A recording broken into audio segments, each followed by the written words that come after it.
The billionaire sat freezing on a Chicago sidewalk, disguised in rags, watching the broken man whose life she was about to destroy or save. Carter Hayes didn't recognize the shivering woman outside the restaurant. He just saw someone cold and hungry. So the struggling single father, who could barely afford the date he was already late for, bought her coffee and food without a second thought. What he didn't know was that she held the evidence to destroy the empire built on his stolen dreams. If you want to see how one act of kindness brought down a billion-dollar lie, stay until the end. Hit that like button and comment your city so I can see how far this story travels. The wind off Lake Michigan cut through Chicago's downtown like a blade that February night, the kind of cold that made your bones ache and your breath freeze midair. Carter Hayes stood outside Marcello's, one of those restaurants with cloth napkins and prices that made his stomach turn, trying to convince himself this wasn't a mistake. 3 years. 3 years since Sarah died, and this was his first real date. His sister Emma had practically shoved him out the door.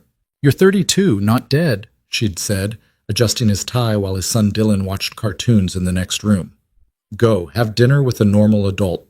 Remember what that feels like." Carter checked his phone. 7:47 p.m. 13 minutes late already.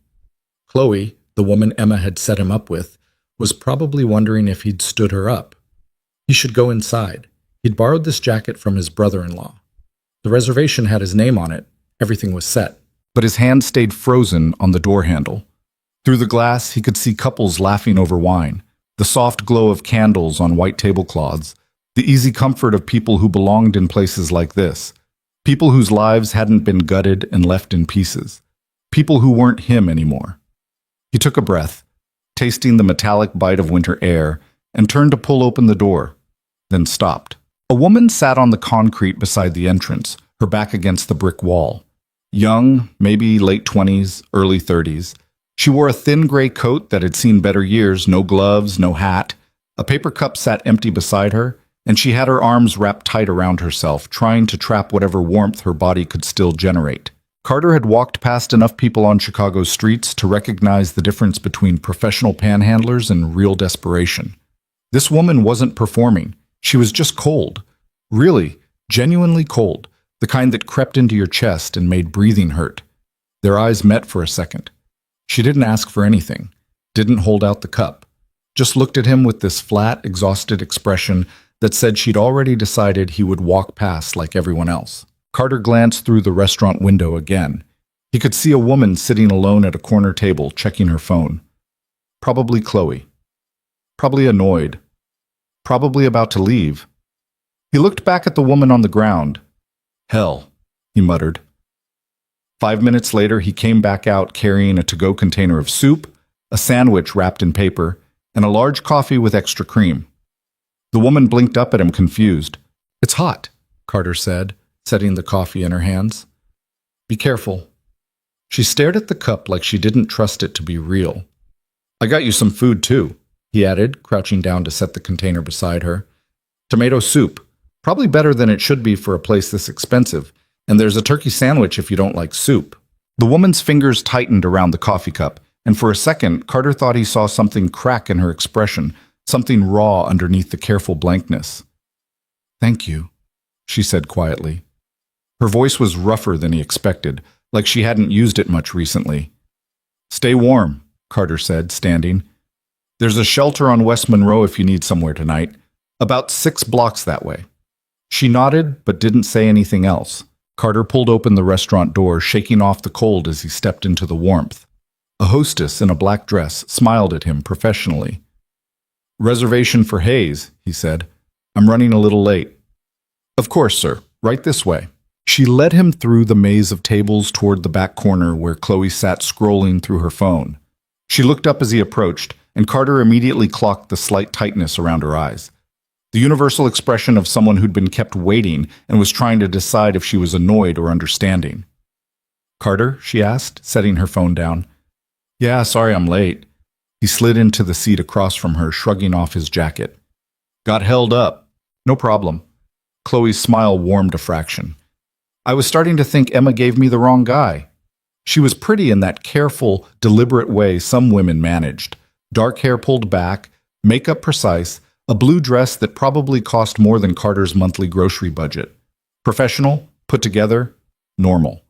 Everything Emma promised she would be. Emma has a talent for exaggeration, Carter said, trying to find his footing in this conversation. I hope she didn't oversell me. She said you were a good guy who needed to get out more. Chloe tilted her head. Was she wrong? About the getting out more part? Definitely not. Chloe laughed, and some of the tension in Carter's chest loosened. Maybe this wouldn't be a complete disaster. Maybe he could actually do this, sit across from someone, make conversation, pretend he was a normal person living a normal life. The waiter appeared with menus and water glasses, rattling off specials in that rehearsed way servers had. Carter ordered a beer he didn't really want. Chloe got white wine.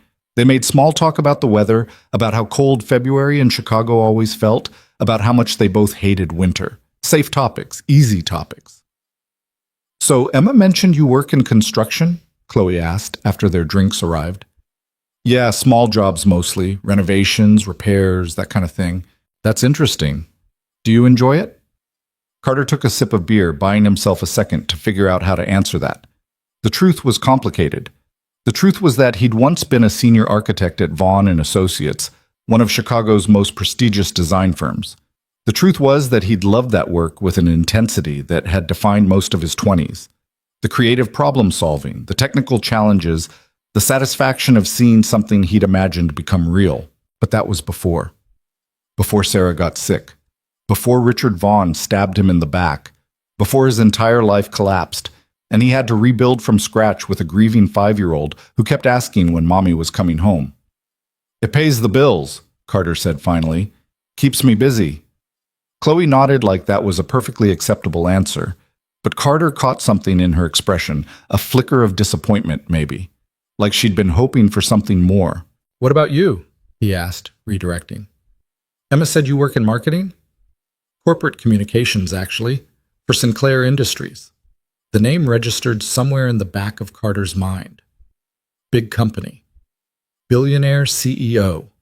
One of those corporate empires that seemed to have fingers in everything. That sounds impressive, Carter said. It has its moments. Chloe smiled. We're expanding into new developments right now. Lots of exciting projects in the pipeline. They talked through appetizers and into the main course, the conversation flowing easier than Carter expected. Chloe was smart, funny in a dry sort of way, and she didn't push when he clearly didn't want to elaborate on something. By the time their entrees arrived, Carter had almost relaxed. Almost. So, this is going to sound random, Chloe said, cutting into her salmon, but have you been following the new waterfront development on the south side, the Horizon Project? Carter's fork stopped halfway to his mouth. The Horizon Project. The name hit him like a fist to the sternum, knocking the air from his lungs. For a second he couldn't breathe, couldn't think, couldn't do anything except sit there with his fork frozen in midair while his brain tried to process what she'd just said. Carter? Chloe's voice seemed to come from very far away. You okay? He forced himself to set the fork down carefully. Yeah, sorry, what about it? I just think it's fascinating from a design perspective, Chloe continued, oblivious to the way Carter's entire body had gone rigid. Richard Vaughan is brilliant. The way he integrated the public spaces with the commercial development, it's really innovative. Richard Vaughan is brilliant. The words scraped against Carter's skull like broken glass. You know Richard Vaughan? Carter asked, keeping his voice carefully neutral. Not personally, but I've heard him speak at a couple conferences. Very charismatic guy. And the Horizon Project is getting so much attention, there's talk it might win some major awards this year. Carter reached for his beer and drained half of it in one swallow. The Horizon Project. The development that had made Richard Vaughan a legend in Chicago's architectural community. The ambitious, groundbreaking design that had put Vaughan and Associates on the international map. The billion-dollar masterpiece that every architecture magazine in the country had featured. The project Carter had designed alone in his apartment at 3 a.m. while his wife slept in the next room, too weak from chemo to get out of bed. The project he'd poured everything into during the worst 6 months of his life, working through the grief and terror and exhaustion because creating something beautiful was the only thing that kept him sane. The project Richard Vaughn had stolen from his personal files 3 days after Sarah's funeral and claimed as his own. Carter? He realized Chloe was staring at him with concern now. Her wine glass paused halfway to her lips. Sorry, Carter said again. Just remembered something. What were you saying? I was just asking if you'd seen any of the renderings. They're really stunning. Excuse me for a second. Carter stood abruptly, his chair scraping against the floor. A couple at the next table glanced over. He ignored them. Bathroom, he said shortly, already walking away before Chloe could respond. He made it to the men's room and locked himself in a stall, pressing his palms against the cold metal divider and trying to breathe. His heart hammered against his ribs. His hands were shaking. 3 years.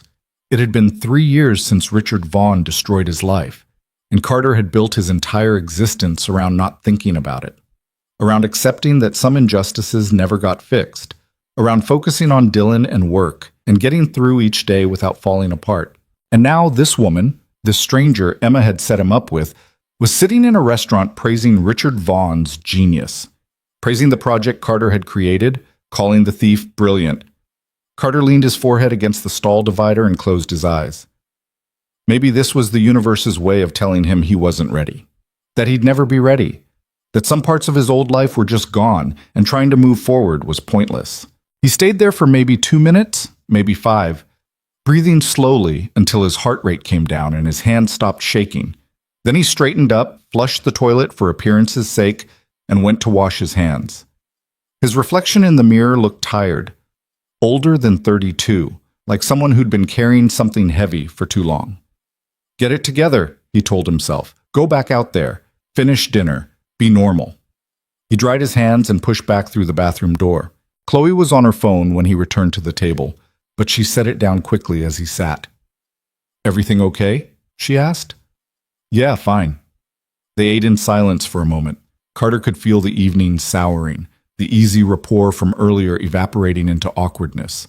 He should say something, salvage this somehow. But he couldn't find the words. Chloe set down her fork. Carter, can I be honest with you about something? Sure. She reached into her purse and pulled out a manila folder. Plain, unmarked, the kind lawyers used. She set it on the table between them with the careful precision of someone executing a rehearsed action. Carter stared at it. What's that? I need you to look at something, Chloe said. Her voice had changed. The warmth was gone, replaced by something more formal, professional. Carter's stomach dropped. Chloe, please just look. He opened the folder. Inside were legal documents, dense paragraphs of text in that specific font lawyers loved, full of whereas and heretofore and party of the first part. Carter's eyes skimmed over the words, trying to make sense of what he was reading. Settlement agreement, release of claims. Carter Hayes, hereinafter referred to as claimant. Vaughn and Associates, hereinafter referred to as released party. His vision tunneled. What the hell is this? His voice came out flat, deadly quiet. It's a settlement offer, Chloe said. She wasn't looking at him anymore. $15,000 in exchange for a permanent release of any claims related to the Horizon project or any work product created during your employment at Vaughn and Associates. Carter's hands tightened on the folder until the edges crumpled. You work for Richard. It wasn't a question. Chloe's silence was answer enough. This whole thing, Carter gestured between them, his voice rising despite his efforts to control it. This date, Emma setting us up, all of it was just to get me to sign this? It's a generous offer, Carter. $15,000 for what? For my silence? He laughed, sharp and humorless. For letting Richard keep pretending he designed the Horizon project? You don't have any proof, Chloe said quietly. No documentation, no witnesses, nothing that would hold up in court. This offer is a courtesy, a chance to walk away with something instead of nothing. Carter stood up so fast his chair tipped backward and crashed to the floor. The restaurant went quiet. Every head turned toward their table. The couple nearby stopped mid-conversation. A waiter froze with a tray of drinks. Even the soft background music seemed to pause. Carter didn't care. Tell Richard, he said, his voice shaking with barely controlled rage, that he can take his courtesy and shove it straight up his... Sir, The manager appeared beside their table, professional concern masking irritation. Is everything all right? Everything's fine, Carter bit out. I was just leaving. He grabbed his jacket from the back of the fallen chair and walked out, through the dining room, past the hostess stand, past the warmth and the candlelight, and the normal people having normal evenings. Out into the brutal cold. The woman he'd given food to was gone. The sidewalk where she'd sat was empty except for the discarded coffee cup rolling in the wind. Carter stood there, breathing hard, his hand still shaking, but now from fury instead of fear. 3 years of keeping his head down. 3 years of accepting what happened and moving on. 3 years of building a quiet life for himself and Dylan, away from the architecture world that had chewed him up and spit him out. And Richard Vaughn still couldn't let it go. Still had to come after him with lawyers and fake dates and settlement offers. Still had to make sure Carter stayed broken. Excuse me. Carter spun around. A woman stood a few feet away, hands in the pockets of an expensive-looking black coat. Mid-30s, maybe. Dark hair pulled back in a severe ponytail, sharp features and sharper eyes that seemed to take in everything about him in a single glance. Not the woman from earlier, someone else. Do I know you? Carter asked roughly. No, but I know you. She stepped closer. My name is Vanessa Sinclair, and I think we need to talk about Richard Vaughn. Outside the restaurant, 9:15 p.m., Carter stared at the woman who'd just introduced herself as Vanessa Sinclair. The name registered this time. Really registered. Sinclair Industries, the billionaire CEO Chloe had mentioned working for. I don't know what game you're playing, Carter said, but I'm done for the night. Tell whoever sent you that Nobody sent me. Vanessa's voice was calm, steady. I've been investigating Richard Vaughn's business practices for the past 4 months, and I know what he did to you. Carter went very still. You don't know anything about me. I know you worked at Vaughn & Associates from 2019 to 2023. I know your wife Sarah died of ovarian cancer in January 2023. I know you were terminated 3 weeks later for alleged performance issues. Vanessa's eyes never left his face. And I know the Horizon Project, the design that made Richard Vaughn a celebrity architect, was created by you during your wife's final months, then stolen from your personal files after her death. The words hit Carter like physical blows. How? His voice cracked. He cleared his throat. How do you know that? Because I have proof. Carter's heart stuttered. That's not possible. There's no proof. I worked on it at home, on my personal laptop. There's no record of... There are always records, Vanessa interrupted. Digital footprints, metadata, timestamps on files, server logs from the nights you emailed design elements to yourself, security footage from the office showing when Richard accessed your workstation. She paused. Your laptop backed up to cloud storage automatically. Did you know that? Carter's legs felt unsteady. I need to sit down. There's a coffee shop 2 blocks from here, Vanessa said. Quiet, private. We can talk there. Why would you help me? I'm not helping you. Something flickered across Vanessa's face, an expression Carter couldn't quite read. I'm building a case against Richard Vaughn's company for corporate fraud and IP theft. You're not his only victim, but you're the one with the strongest documentation. Carter looked back at Marcello's. Through the windows, he could see Chloe still sitting at their table, talking on her phone, probably calling Richard. Probably reporting that the settlement offer had failed. $15,000, Carter said quietly. That's what they think my work is worth. The Horizon Project generated over $800 million in revenue last year, Vanessa replied. Richard Vaughn's personal compensation was $42 million. Your work is worth considerably more than $15,000. The numbers felt abstract, meaningless. What did millions matter when Carter could barely afford Dylan's school supplies? I have a son, Carter said, 7 years old. If I go after Richard, he'll come after me. He'll drag this out in court for years. He'll make sure I can't work, can't... That's why you need a lawyer who can match his resources. Vanessa pulled a business card from her coat pocket. My legal team will represent you pro bono. No upfront costs, no fees unless we win. Carter took the card. Heavy card stock. Raised lettering, the kind of business card that cost more than it should. Why? He asked. Why do you care about this? Vanessa was quiet for a moment. Because I watched you give food to a freezing stranger when you could barely afford your own dinner, she said finally. Because Richard Vaughn has spent his entire career taking credit for other people's work. And because some things are worth fighting for, even when the odds are terrible. She turned to leave, then paused. I was the woman outside, Vanessa added. The one you gave coffee to. I needed to know what kind of person you were before I offered to destroy your life for the second time. Carter's mind reeled. You what? Think about it, Carter. If you take this to court, everything gets dragged into the light. Your wife's illness, your termination, every detail of the worst period of your life becomes public record. Vanessa's expression softened slightly. I needed to know if you were someone doing this for revenge, or someone who genuinely deserved justice. There's a difference. And sitting in the cold told you which one I was? You didn't recognize me. You didn't know I was rich or powerful or connected to any of this. You just saw someone who needed help. She met his eyes. That told me everything I needed to know. A taxi pulled up to the curb. Vanessa opened the door, then looked back at Carter one more time. I'll be in my office tomorrow from 9 to 5. The address is on the card. Come if you want to fight back. Don't come if you'd rather take the settlement and move on. She climbed into the taxi. Either way, I won't judge you. The taxi pulled away, leaving Carter standing alone on the sidewalk with a business card in his hand and his entire world tilting sideways. Carter's apartment. 11:30 p.m. Dylan was asleep when Carter got home.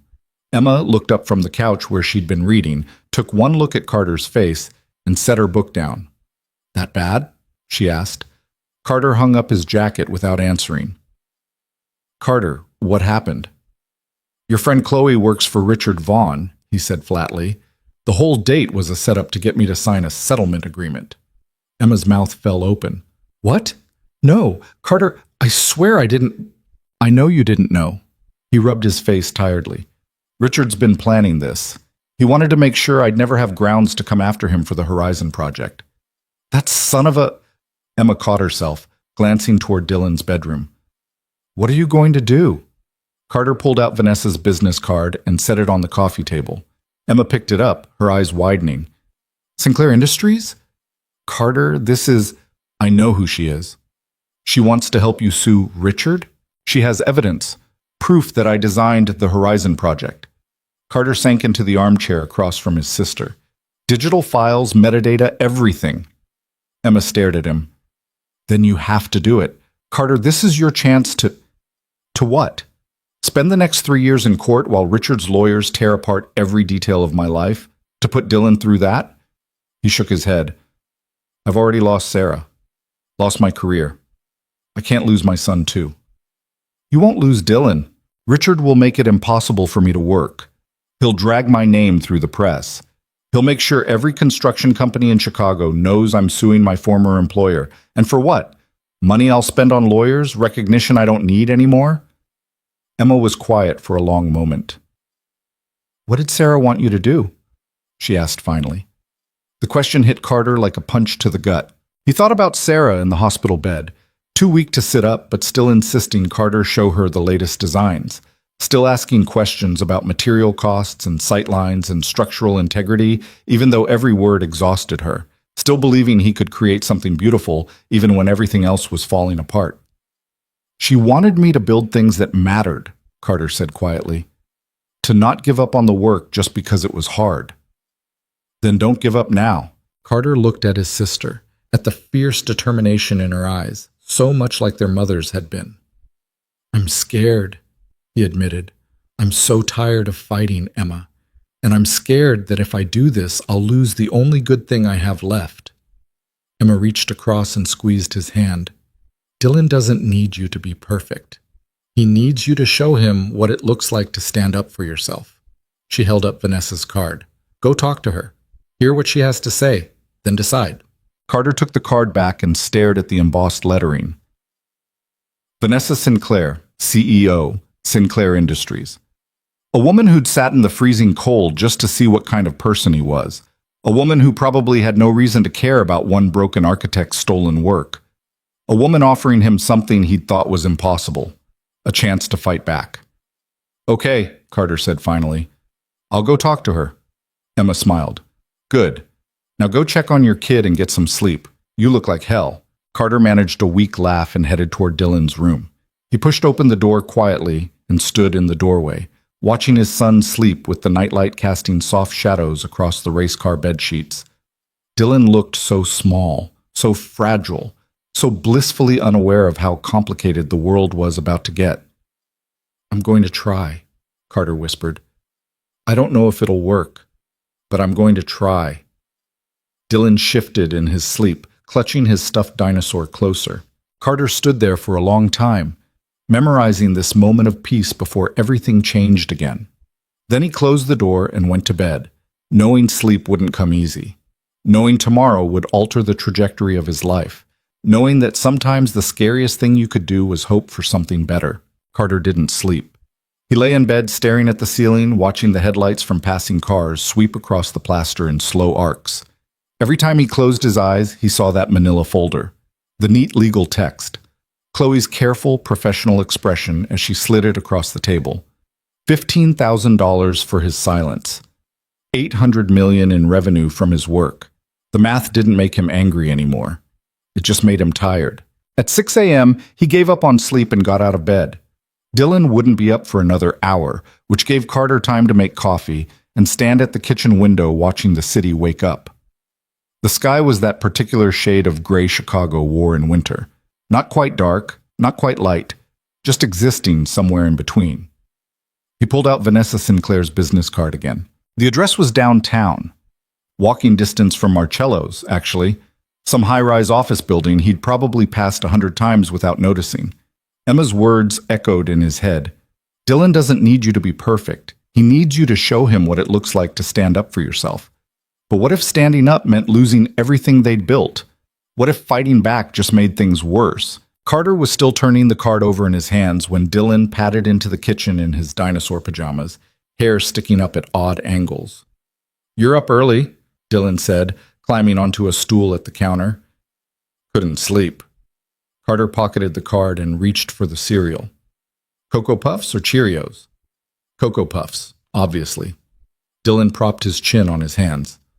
"How was your date?" Carter poured cereal into a bowl, buying himself a moment. "It was complicated." "Did you like her?" "Not really, buddy." "Good. Aunt Emma said you needed to go on dates, but I think that's dumb. We're fine, just us." Carter set the bowl in front of his son, throat tight. "Yeah, we are." Dylan crunched cereal contentedly while Carter made him lunch for school. Turkey sandwich, apple slices, the granola bar Dylan would trade to his friend Marcus for cheese crackers. Normal morning routine, normal life.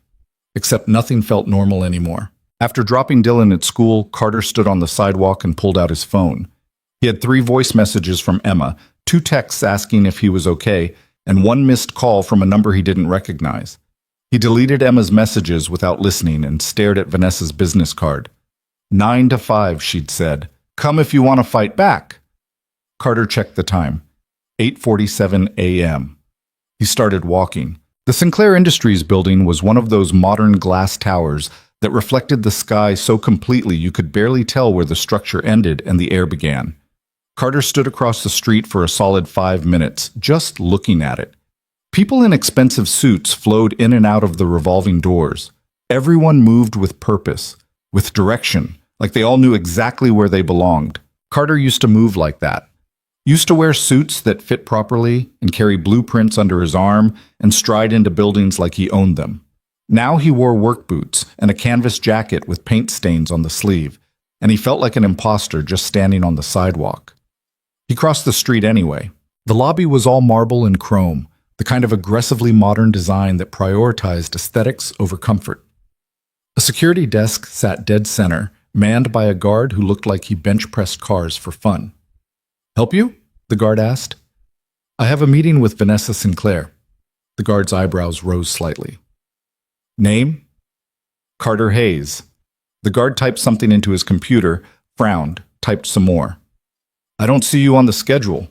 She told me to come by this morning, said she'd be here from 9 to 5. Ms. Sinclair doesn't take walk-ins."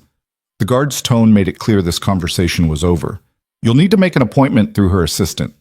Carter pulled out the business card and set it on the desk. She gave me this last night, told me to come if I wanted to talk. The guard looked at the card, then at Carter, clearly trying to reconcile the expensive card stock with the guy in paint-stained Carhartt. Wait here. He picked up a phone and had a quiet conversation Carter couldn't hear. After a minute, he hung up and slid a visitor badge across the desk. 47th floor. Elevators are to your left. Carter clipped the badge to his jacket and headed for the elevators, feeling the guard's suspicious gaze follow him across the lobby. The elevator was glass-walled, offering a dizzying view of the city as it climbed. Carter watched Chicago spread out below him, the grid of streets, the frozen lake, the buildings getting smaller and smaller until they looked like toys. The doors opened on the 47th floor. If the lobby was aggressively modern, this was something else entirely. Floor-to-ceiling windows, minimalist furniture that probably cost more than Carter's truck, abstract art on the walls that he was pretty sure he'd seen in a museum once. A woman in her 50s sat at a reception desk that looked carved from a single piece of black stone. "Mr. Hayes?"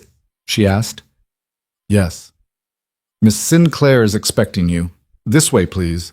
She led him down a hallway lined with more abstract art and offices with glass walls. People worked at standing desks, talked on phones, typed on laptops with the focused intensity of people who build by the hour. Carter felt profoundly out of place. The receptionist stopped at a corner office, naturally, and knocked once before pushing open the door. "Mr. Hayes, to see you." "Thank you, Patricia." Vanessa Sinclair sat behind a desk that was somehow both massive and minimalist, reviewing something on a tablet. She looked different in daylight, still sharp, still assessing, but there was something softer about her now that Carter couldn't quite identify. She was wearing a gray suit that probably cost more than his monthly rent. Her dark hair pulled back in the same severe ponytail from last night. No jewelry except small diamond studs in her ears. Everything about her screamed power and precision. "Mr. Hayes," she said, setting down the tablet. "You came. You said 9 to 5. I say a lot of things. People don't always listen." She gestured to the chair across from her desk. "Sit. Coffee?" "I'm good." Vanessa studied him for a moment, then stood and crossed to a side table where an espresso machine sat gleaming. She made herself a cup with the practiced efficiency of someone who'd done it 1,000 times. "You look like you didn't sleep," she observed. "I didn't." "Second thoughts?" "About 100 of them." Vanessa returned to her desk with her espresso and sat. "Want to share?" Carter leaned forward, elbows on his knees. "Why are you really doing this? And don't give me that line about corporate fraud. You're a billionaire CEO. You don't personally investigate architects getting screwed by their former bosses." "You're right, I don't." Vanessa sipped her coffee. "Normally I have people who handle this kind of thing, but Richard Vaughn isn't a normal case." "What does that mean?" "It means he's been stealing intellectual property and design work for 15 years, and he's very good at covering his tracks. It means he's built an empire on other people's talent while making sure they can't prove it. And it means I've been trying to take him down for 6 months with no success because everyone he's stolen from is too scared or too broken to fight back." She set down her cup. "Then I found you, and you have documentation he doesn't know exists. Cloud backups, email timestamps, security footage from office servers. You're the crack in his armor, Carter. You're how I bring the whole thing down." Carter sat back in his chair. "So I'm just ammunition to you. If I wanted ammunition, I'd have approached you through lawyers and never shown my face." Vanessa's expression didn't change. "I sat in the freezing cold outside that restaurant because I needed to know if you were worth fighting for. If you were someone who'd use this opportunity to burn everything down out of spite. Or if you were someone who actually deserved justice. And the coffee test told you which one. You could have walked past me. Most people did. You were late for a date you clearly didn't want to go on, at a restaurant you couldn't afford, and you still stopped to help a stranger." Vanessa leaned forward slightly. "That told me you're not doing this for revenge. You're doing this because what happened to you was wrong, and you're tired of pretending it wasn't." The words hit closer than Carter wanted to admit.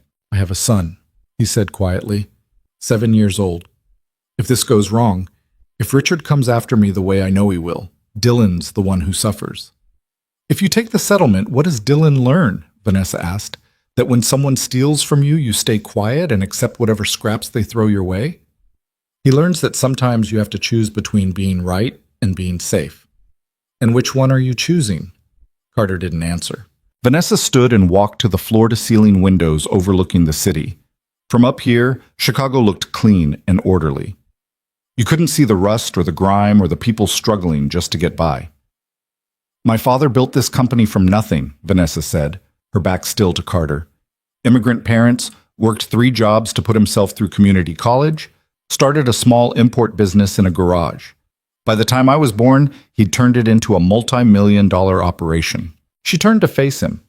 When I was 16, his business partner tried to force him out with fake documentation claiming my father had been embezzling. It was a complete lie, but the partner had better lawyers and deeper connections. Everyone told my father to settle, to take the buyout and walk away, to accept that sometimes the bad guys win. What did he do? He fought, spent every dollar we had on legal fees, mortgaged our house, worked himself into a heart attack at 53. Vanessa's voice went flat. He died 6 months before the court ruled in his favor. The silence in the office felt heavy. I'm sorry, Carter said. Don't be. He made his choice, and I respect it. But I also learned something watching him destroy himself fighting for justice. She came back to her desk. You need more than righteousness to win. You need resources, strategy, and people who know how to work the system. My father had none of those things. You do. I have you. You have my legal team, my investigators, my connections, and my very expensive desire to watch Richard Vaughn's empire collapse. Vanessa pulled a folder from her desk drawer, much thicker than the one Chloe had given him, and set it in front of Carter. This is everything we have so far. Timeline of the theft, documentation of your work, metadata analysis, witness statements from former Vaughn employees. Read it, then decide if you want to move forward. Carter stared at the folder without touching it. If I do this, he said slowly, if I actually go after Richard, how long does it take? 18 months? Maybe 2 years if he drags it out. And what happens to me during those 2 years? Vanessa didn't sugarcoat it. He'll make your life difficult. He'll try to discredit you professionally. He'll dig into every mistake you've ever made and put it in front of a judge. He'll make you regret starting this fight about 100 times. Great sales pitch. I'm not selling you anything. I'm telling you the truth. Vanessa met his eyes. But I'm also telling you that at the end of those 2 years, you'll own the Horizon Project again. Your name will be on it. Richard Vaughn will be professionally destroyed, and your son will grow up knowing his father didn't back down when someone tried to erase him. Carter picked up the folder. It was heavy, substantial, real in a way that made his chest tight. Can I take this with me? It's yours. He stood, tucking the folder under his arm. I need to think about it. Of course. Vanessa walked him to the door. Carter? For what it's worth, I think you're stronger than you believe you are. You survived losing your wife, losing your career, and rebuilding a life for your son from scratch. Fighting Richard Vaughn is going to be hard, but you've already done harder. Carter managed a weak smile. You don't know me well enough to say that. Maybe not, but I'm a good judge of character. She opened the door. Take your time, read the file. Call me when you're ready. Carter made it all the way to the elevator before his hands started shaking. He rode down to the lobby, walked out into the brutal February cold, and stood on the sidewalk trying to remember how to breathe. Inside the folder under his arm was proof that he wasn't crazy, that the project he'd poured his soul into hadn't just vanished into Richard Vaughn's empire, that somewhere in the digital ether, his work still existed with his name attached. The question was whether retrieving it was worth the cost. Carter walked for blocks without paying attention to where he was going, the folder pressed against his ribs like a shield, or a weapon, he wasn't sure which. His phone buzzed. Emma, again. He answered this time. You're alive, Emma said. I was starting to worry you'd done something stupid. Define stupid. Carter, I went to see her. Vanessa Sinclair. She has evidence, Emma. Real evidence that I designed the Horizon Project. Silence on the other end. And? Emma asked finally. And she wants me to sue Richard. Full legal warfare. 2 years of my life spent in depositions and court hearings and having every mistake I've ever made dragged into the light.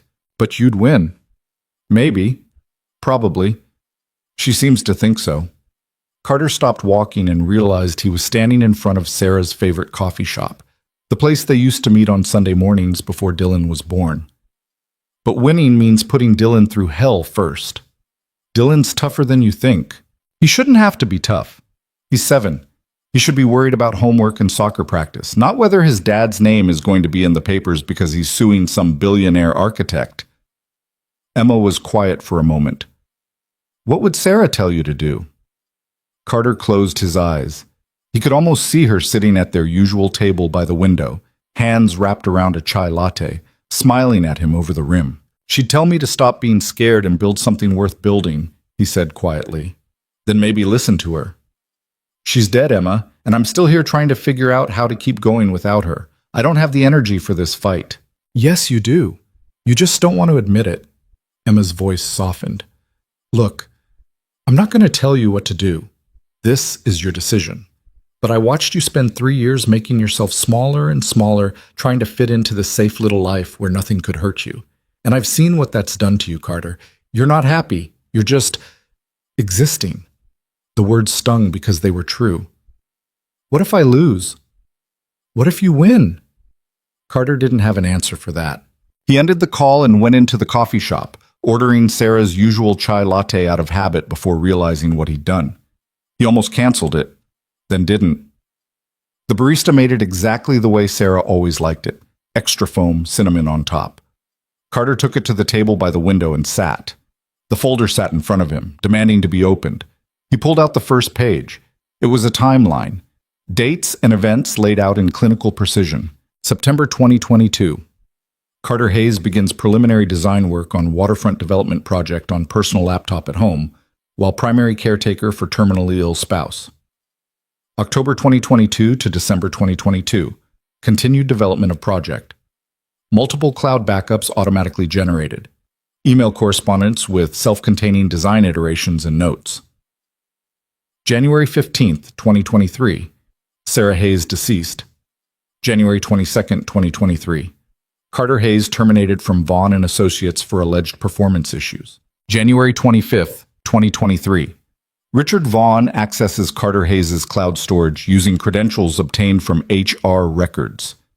Carter's hands tightened on the page. Richard had waited 3 days. 3 days after firing him to steal everything. The next page was security footage stills, grainy images of Richard sitting at a computer in his office, late at night, his face illuminated by the screen. The third page was metadata from the design files, creation dates, modification dates, author information. All of it pointed to Carter. None of it mentioned Richard Vaughn until January 25th, 2023, when he'd copied everything and changed the file properties to list himself as the creator. Carter read through page after page of evidence. Witness statements from former employees who'd heard Richard discussing the Hayes project before it became public. Email records showing Richard had no design work whatsoever on the Horizon project until after Carter's termination. Financial documents proving Richard had paid off 3 city officials to fast-track permits for a project he legally couldn't have designed yet. It was all there. Every piece of the puzzle Carter thought was lost. He finished the chai latte without tasting it and sat staring at the evidence spread across the table. This wasn't just about getting his project back. This was about proving that Richard Vaughn was a fraud who'd built an empire on stolen work. This was about making sure other architects didn't get destroyed the way Carter had. This was about Dylan growing up knowing his father had been the real genius, not the thief who erased him. Carter pulled out his phone and called Vanessa. She answered on the first ring. That was fast. I have conditions, Carter said. I'm listening. Dylan doesn't get dragged into this. Whatever happens, my son's name stays out of the papers. He doesn't testify. He doesn't get photographed. He stays protected. Agreed. I keep working. I need the income, and I'm not taking charity from you or anyone else. Understood. And when this is over, if we win, I don't want money. I want my name on the Horizon project. I want Richard Vaughn's name removed. That's it. Vanessa paused. Carter, the financial settlement alone could be worth tens of millions. You'd never have to work construction again. You could... I don't care about the money, Carter interrupted. Richard took my work and put his name on it. That's what I want back. Just that. Another pause. All right, Vanessa said finally.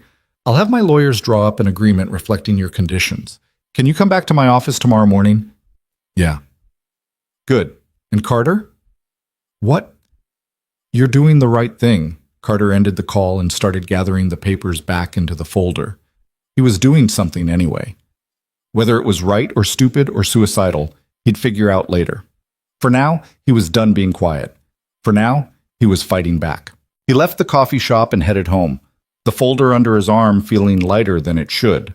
Or maybe he was just standing straighter. Hard to tell the difference. When Carter picked Dylan up from school that afternoon, his son bounced into the truck full of stories about gym class and the spelling test he'd aced and how Marcus had shared his cheese crackers at lunch. Normal kid stuff.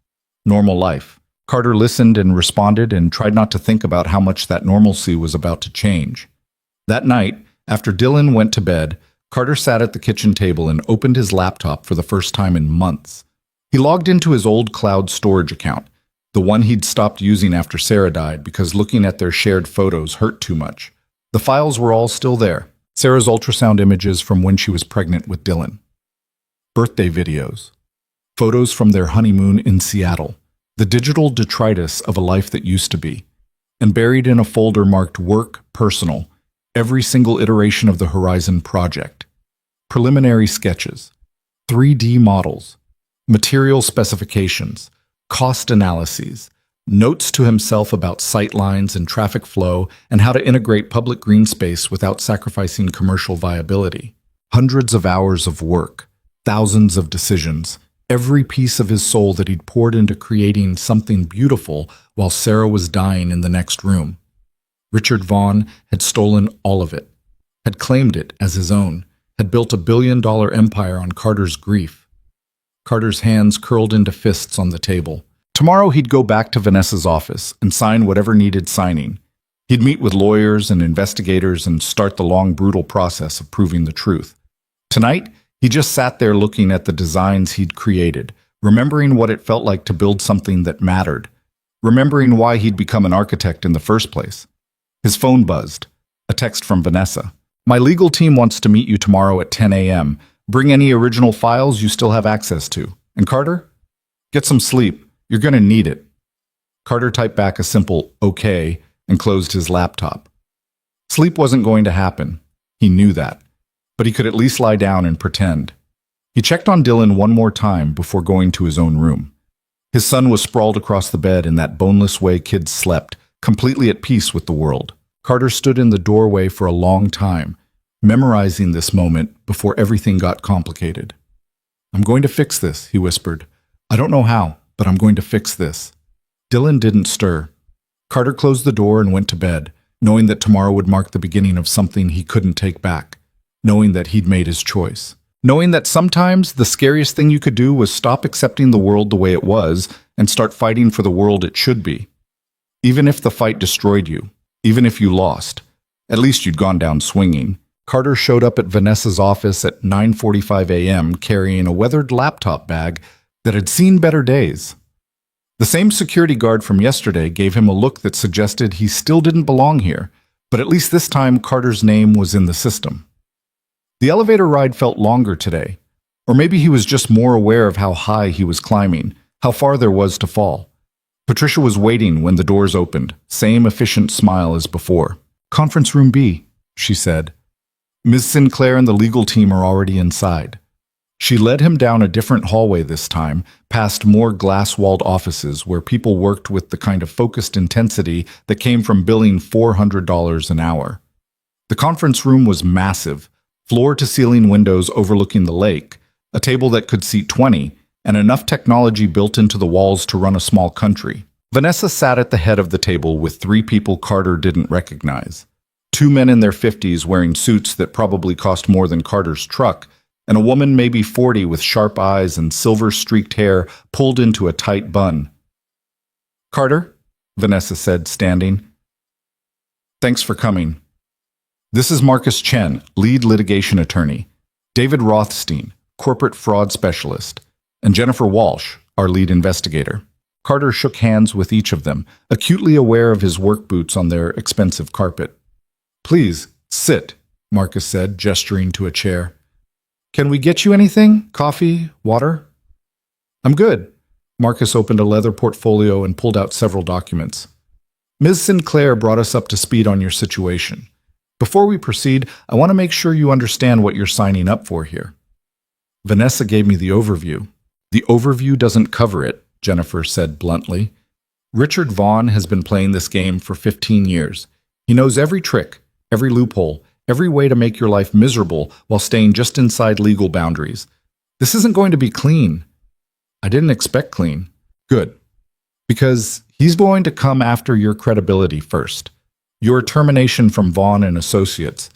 He's going to claim it was performance-based, that you were unstable after your wife's death, that the work you claim to have done on the Horizon project was actually company property created on company time. Carter's jaw tightened. I worked on it at home, on my personal laptop, while taking care of my dying wife. We know, David said, and we have the documentation to prove it. But Richard's lawyers are going to argue that since you were employed by Vaughn and Associates at the time, anything you created, even at home, belongs to the company. That's not how it works. It's how it works if you signed the right employment contract. David slid a document across the table. This is your original employment agreement from 2019, Section 12, Subsection 4. Any designs, concepts, or intellectual property created by the employee during the term of employment become the exclusive property of Vaughn and Associates, regardless of where or when such work was performed. Carter stared at the clause. He remembered signing this contract, remembered thinking it was standard, remembered not having a lawyer review it because he'd been 26 and stupid and just excited to work for a prestigious firm. So everything I created belongs to Richard? Not quite, Marcus said. There's case law establishing that intellectual property created on personal time, using personal resources, for personal projects falls outside standard employment agreements. The challenge is proving the Horizon project was genuinely a personal endeavor, and not something you were developing for the company. I never showed it to anyone at work, never mentioned it.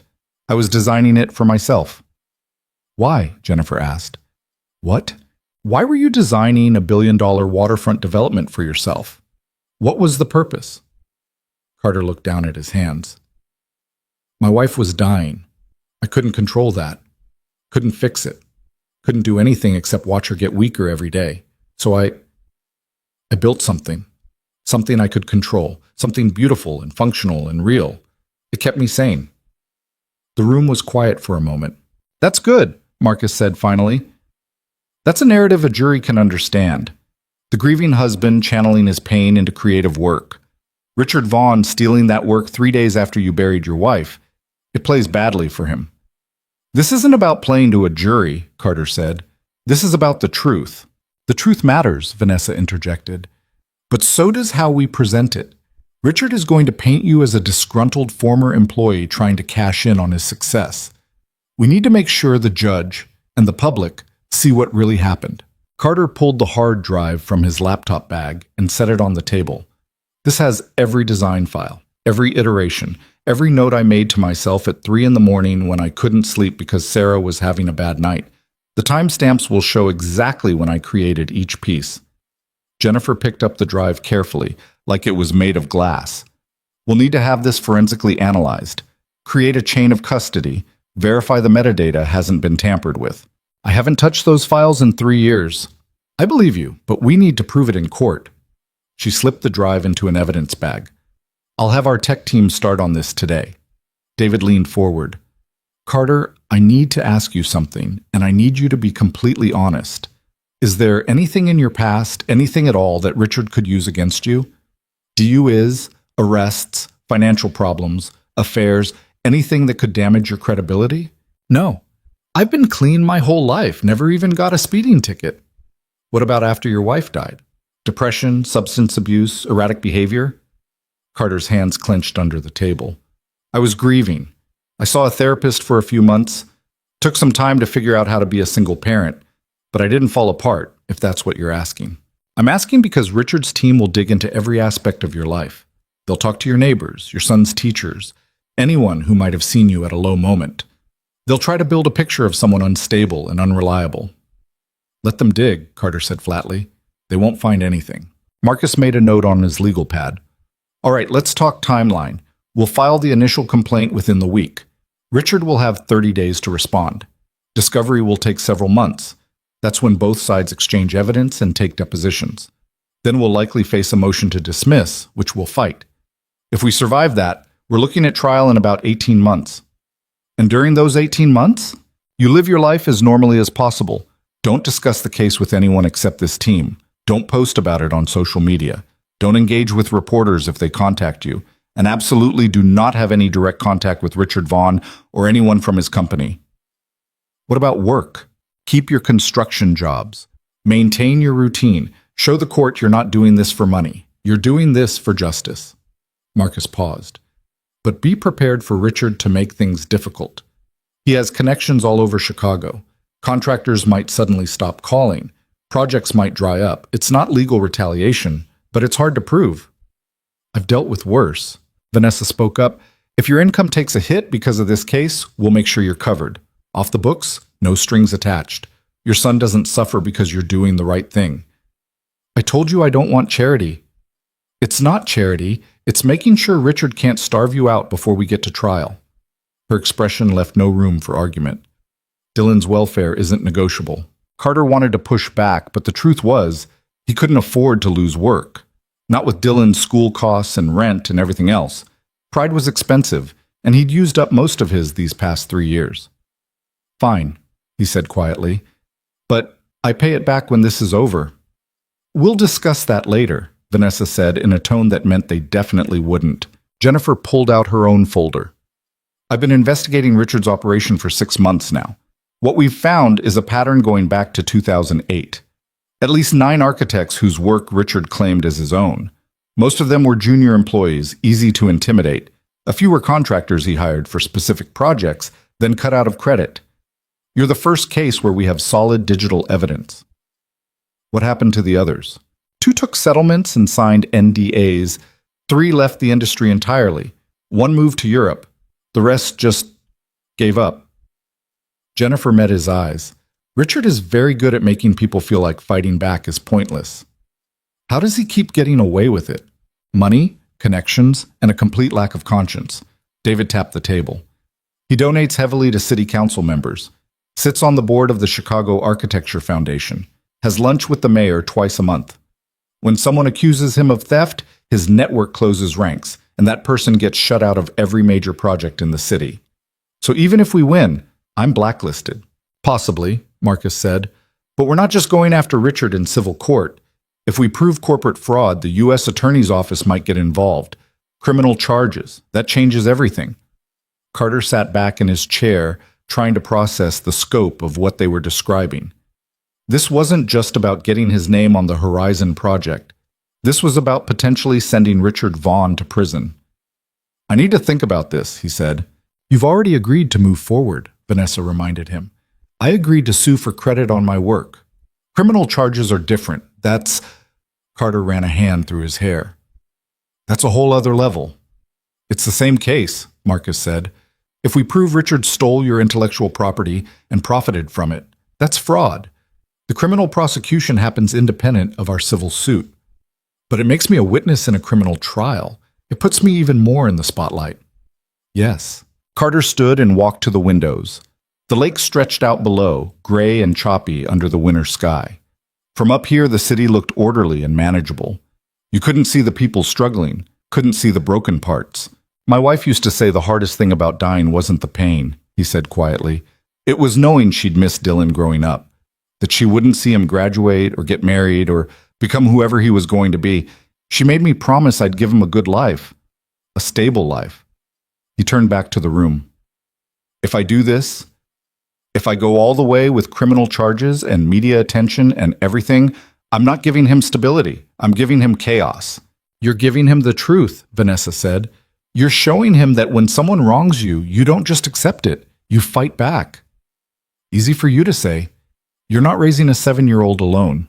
No, I'm running a multi-billion-dollar company while fighting off hostile takeover attempts and managing 300 employees. Vanessa's voice didn't rise, but there was steel underneath. I know about impossible choices, Carter. I make them every day. And I'm telling you that the hardest thing you can do is also the right thing. You don't know that. Yes, I do. Because I watched my father die fighting for what was right, and I've spent every day since wondering if I would have had his courage. You have that chance right now. Don't waste it. The words hung in the air. Carter looked at the legal team, at their expensive suits and confident expressions. They made it sound simple. File the complaint, present the evidence, win the case. But they weren't the ones who'd have to explain to Dylan why strangers were taking their picture, why other kids at school might say mean things, why their quiet life was suddenly public property. "I need to talk to my son," Carter said. Marcus frowned. "Carter, Dylan's 7. He can't. I'm not asking his permission. I'm telling him what's happening and why." Carter grabbed his jacket. "This affects his life too. He deserves to understand. At least let us finish him." "We're done for today." Carter headed for the door, then paused. "I'll call you tomorrow with my decision, final decision. But right now I need to go pick up my kid from school and be his father, not a plaintiff in some corporate lawsuit." He left before anyone could argue. The elevator ride down felt faster than going up. Carter's heart was racing, his hands shaking slightly as he jabbed the button for the lobby. Everything the legal team had said made sense. The case was solid. The evidence was there. They could win. But winning meant dragging Dylan through hell first. The security guard nodded at him on the way out. Carter barely noticed. He walked for blocks again, trying to clear his head. The cold helped. The physical discomfort gave him something concrete to focus on, besides the impossible choice sitting on his shoulders. His phone rang. Emma. "Please tell me you didn't just walk out of a meeting with Vanessa Sinclair's legal team," she said when he answered. "How did you—" "She called me. Said you bolted and she's worried you're getting cold feet." "I'm not getting cold feet. I'm trying to figure out how to do this without destroying Dylan's childhood." "Dylan will be fine." "You don't know that." "Neither do you. You're catastrophizing, Carter, imagining the worst possible outcome and treating it like it's inevitable." Carter stopped walking. "Richard Vaughn has spent 15 years crushing anyone who challenges him. Why would I be different?" "Because you have something none of those other people had. You have Vanessa Sinclair in your corner, and from what I've read about her, she doesn't lose." "There's always a first time." Emma was quiet for a moment. "What are you really scared of?" The question hit deeper than Carter expected. "I'm scared of losing," he admitted. "I'm scared of putting Dylan through 18 months of hell and then having a judge rule that Richard gets to keep everything. I'm scared of fighting this battle and ending up with nothing except more pain." "So you'd rather just accept defeat now?" "I'd rather protect my son." "By teaching him to roll over when someone steals from him? Great lesson, Carter." "That's not fair." "Life's not fair. You know that better than anyone." Emma's voice softened. "Look, I'm not going to tell you what to do. But I will say this. Dylan's watching you. He's watching how you handle this. And right now he's learning that when things get scary, you run away." "I'm not running away. I'm being smart." "You're being scared. There's a difference." Carter didn't have an answer for that. He ended the call and checked the time. 2:15 p.m. Dylan got out of school at 3. That gave Carter 45 minutes to figure out what the hell he was doing. He ended up at a park bench near Dylan's school, watching parents and nannies gather for pickup. Normal people living normal lives. Nobody suing billionaires or fighting corporate fraud cases or trying to decide if justice was worth the cost. A woman sat down on the other end of the bench. Late 30s, expensive coat, phone glued to her ear. She was arguing with someone about a contract deadline, her voice sharp and professional. Carter listened without meaning to. "I don't care if it's inconvenient," the woman was saying. "We had an agreement and they violated it. So we either renegotiate or we walk. Those are the options." She paused, listening. No, I'm not being unreasonable. I'm being clear about our boundaries. They don't get to change the terms just because it suits them better now." Another pause. "Then they'll learn an expensive lesson about keeping their word, won't they?" She ended the call and sat back, exhaling hard. Carter found himself speaking before thinking. Tough negotiation? The woman glanced at him, surprised. "Yeah, a client trying to back out of a contract because they found someone cheaper. Tale as old as time." "You walking away?" "Probably. I don't work with people who don't honor their commitments." She tilted her head. "Why do you ask?" "Just wondering if standing your ground is always worth it." "Depends on what you're standing for." She checked her phone. But in my experience, the minute you let someone take advantage of you, they'll keep doing it. Better to draw a line early. Even if drawing that line costs you more than just accepting it? The woman considered this. Short term, maybe it costs more. Long term, you save yourself a lot of pain by not being someone's doormat. She stood, gathering her bag. Good luck with whatever you're deciding. But for what it's worth, most people regret the things they didn't do more than the things they did. She walked away before Carter could respond. He sat there turning her words over in his mind. Most people regret the things they didn't do. Was that true? Would he regret not fighting Richard more than he'd regret the consequences of fighting? The school bell rang. Kids started pouring out of the building in that chaotic wave of backpacks and shouting and endless energy. Carter stood and walked to the pickup area, scanning for Dylan's familiar blue jacket. His son appeared in the crowd, laughing with a friend about something. When he spotted Carter, his whole face lit up. "Dad, guess what happened in science today?" "What happened?" "We got to dissect flowers and look at the parts under a microscope, and it was so cool. There's this thing called a stamen that..." Dylan talked non-stop all the way to the truck, describing pistils and petals and how flowers reproduce. Carter listened and made appropriate sounds of interest while his brain kept circling back to the decision he needed to make. At home, Dylan dumped his backpack and headed for the TV. "Homework first," Carter said. "But I don't have any." "You always have reading." Dylan groaned but grabbed his book and flopped onto the couch. Carter went to the kitchen and started pulling out ingredients for dinner. Pasta. Simple. Dylan would actually eat it. While the water boiled, Carter leaned against the counter and watched his son read. Dylan was so absorbed in the story he didn't notice being observed. His lips moved slightly as he read, a habit Sarah used to have. The resemblance hit Carter like a fist sometimes. The way Dylan scrunched his nose when concentrating. The way he laughed with his whole body. Little pieces of Sarah living on in their son. What would she want him to do? The question had been circling his brain for 2 days now, and he still didn't have an answer. Sarah had been practical, level-headed. She would have looked at the risks and the rewards and made a decision based on logic, not emotion. But she'd also been fierce about fairness, about not letting people get away with wrong just because fighting back was hard. Carter drained the pasta and started on the sauce. "Dylan, can you come here for a minute?" His son appeared in the kitchen doorway. "What?" "I need to talk to you about something." Dylan's expression went cautious. "Am I in trouble?" "No, nothing like that. Just come sit." They sat at the kitchen table and Carter tried to figure out how to explain corporate fraud to a 7-year-old. "You remember when I used to work at that big architecture company?" he started.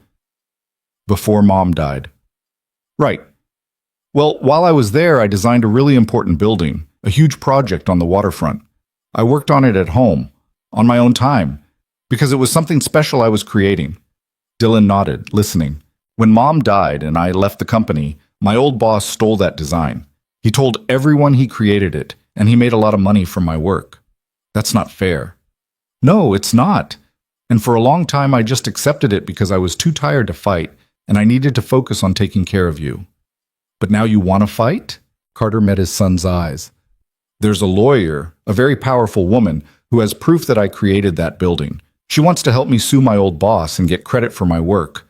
But if I do that, it's going to take a long time, and it might be really hard on both of us." "Hard how?"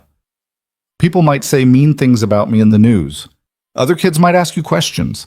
Things might get complicated and confusing." Dylan was quiet, processing this. "Would we have to move?" he asked finally. "No, we'd stay right here." "Would I have to change schools?" "No." "Then what's the hard part?" Carter smiled despite himself. "Life might just be messy for a while. More stressful. Less predictable." Dylan shrugged. "Life's already kind of messy. You cry sometimes when you think I'm asleep. And you get sad when we see moms picking up their kids from school. Adding more mess doesn't seem that different." The casual observation knocked the air from Carter's lungs. "You hear me crying?" "Sometimes. It's okay. I cry too. I miss Mom." Carter reached across the table and took his son's hand. "I'm sorry you have to deal with that." "It's not your fault. It's just how things are." Dylan squeezed his hand. "But if someone stole your building, you should get it back. That's what you always tell me when kids take my stuff at school. This is more complicated than playground rules, buddy. Not really. Someone took something that was yours. You should take it back. The simplicity of it was startling.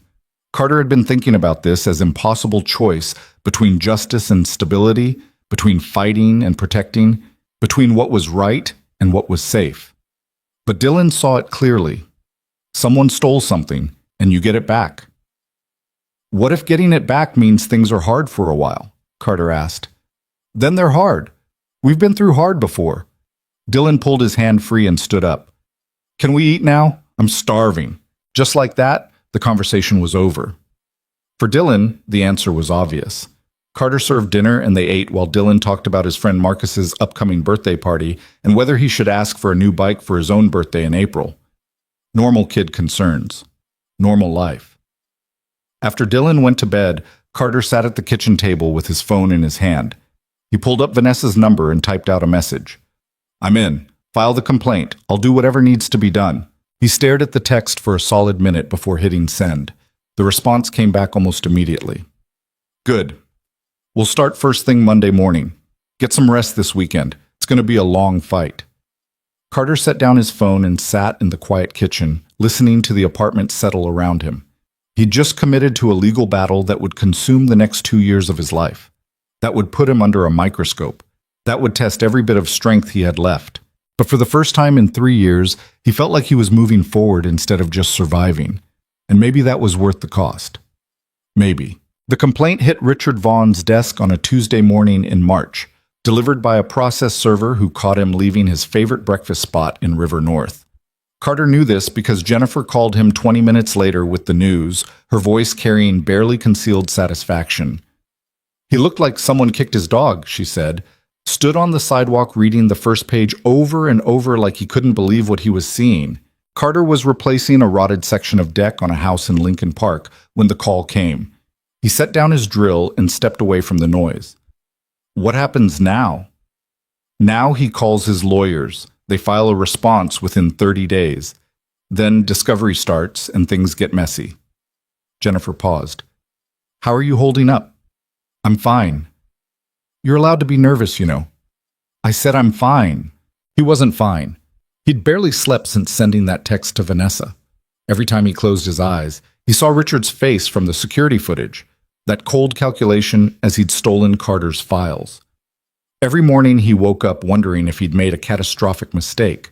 But fine was easier than honest. The first 2 weeks after filing were eerily quiet. Carter kept expecting something dramatic. Reporters on his doorstep, angry phone calls, threats from Richard's lawyers. Instead, life just continued. He worked his construction jobs, picked Dylan up from school, made dinner, helped with homework. The mundane rhythm of existence that had nothing to do with billion-dollar lawsuits. Then the Chicago Tribune ran the story. Emma called him at 6 a.m. on a Thursday, her voice tight with something Carter couldn't identify. Have you seen the paper? I don't read the paper. What's wrong? They did a piece on the lawsuit, front page of the business section. There's a picture of you. Carter's stomach dropped. What picture? Looks like it's from when you worked at Vaughn and Associates.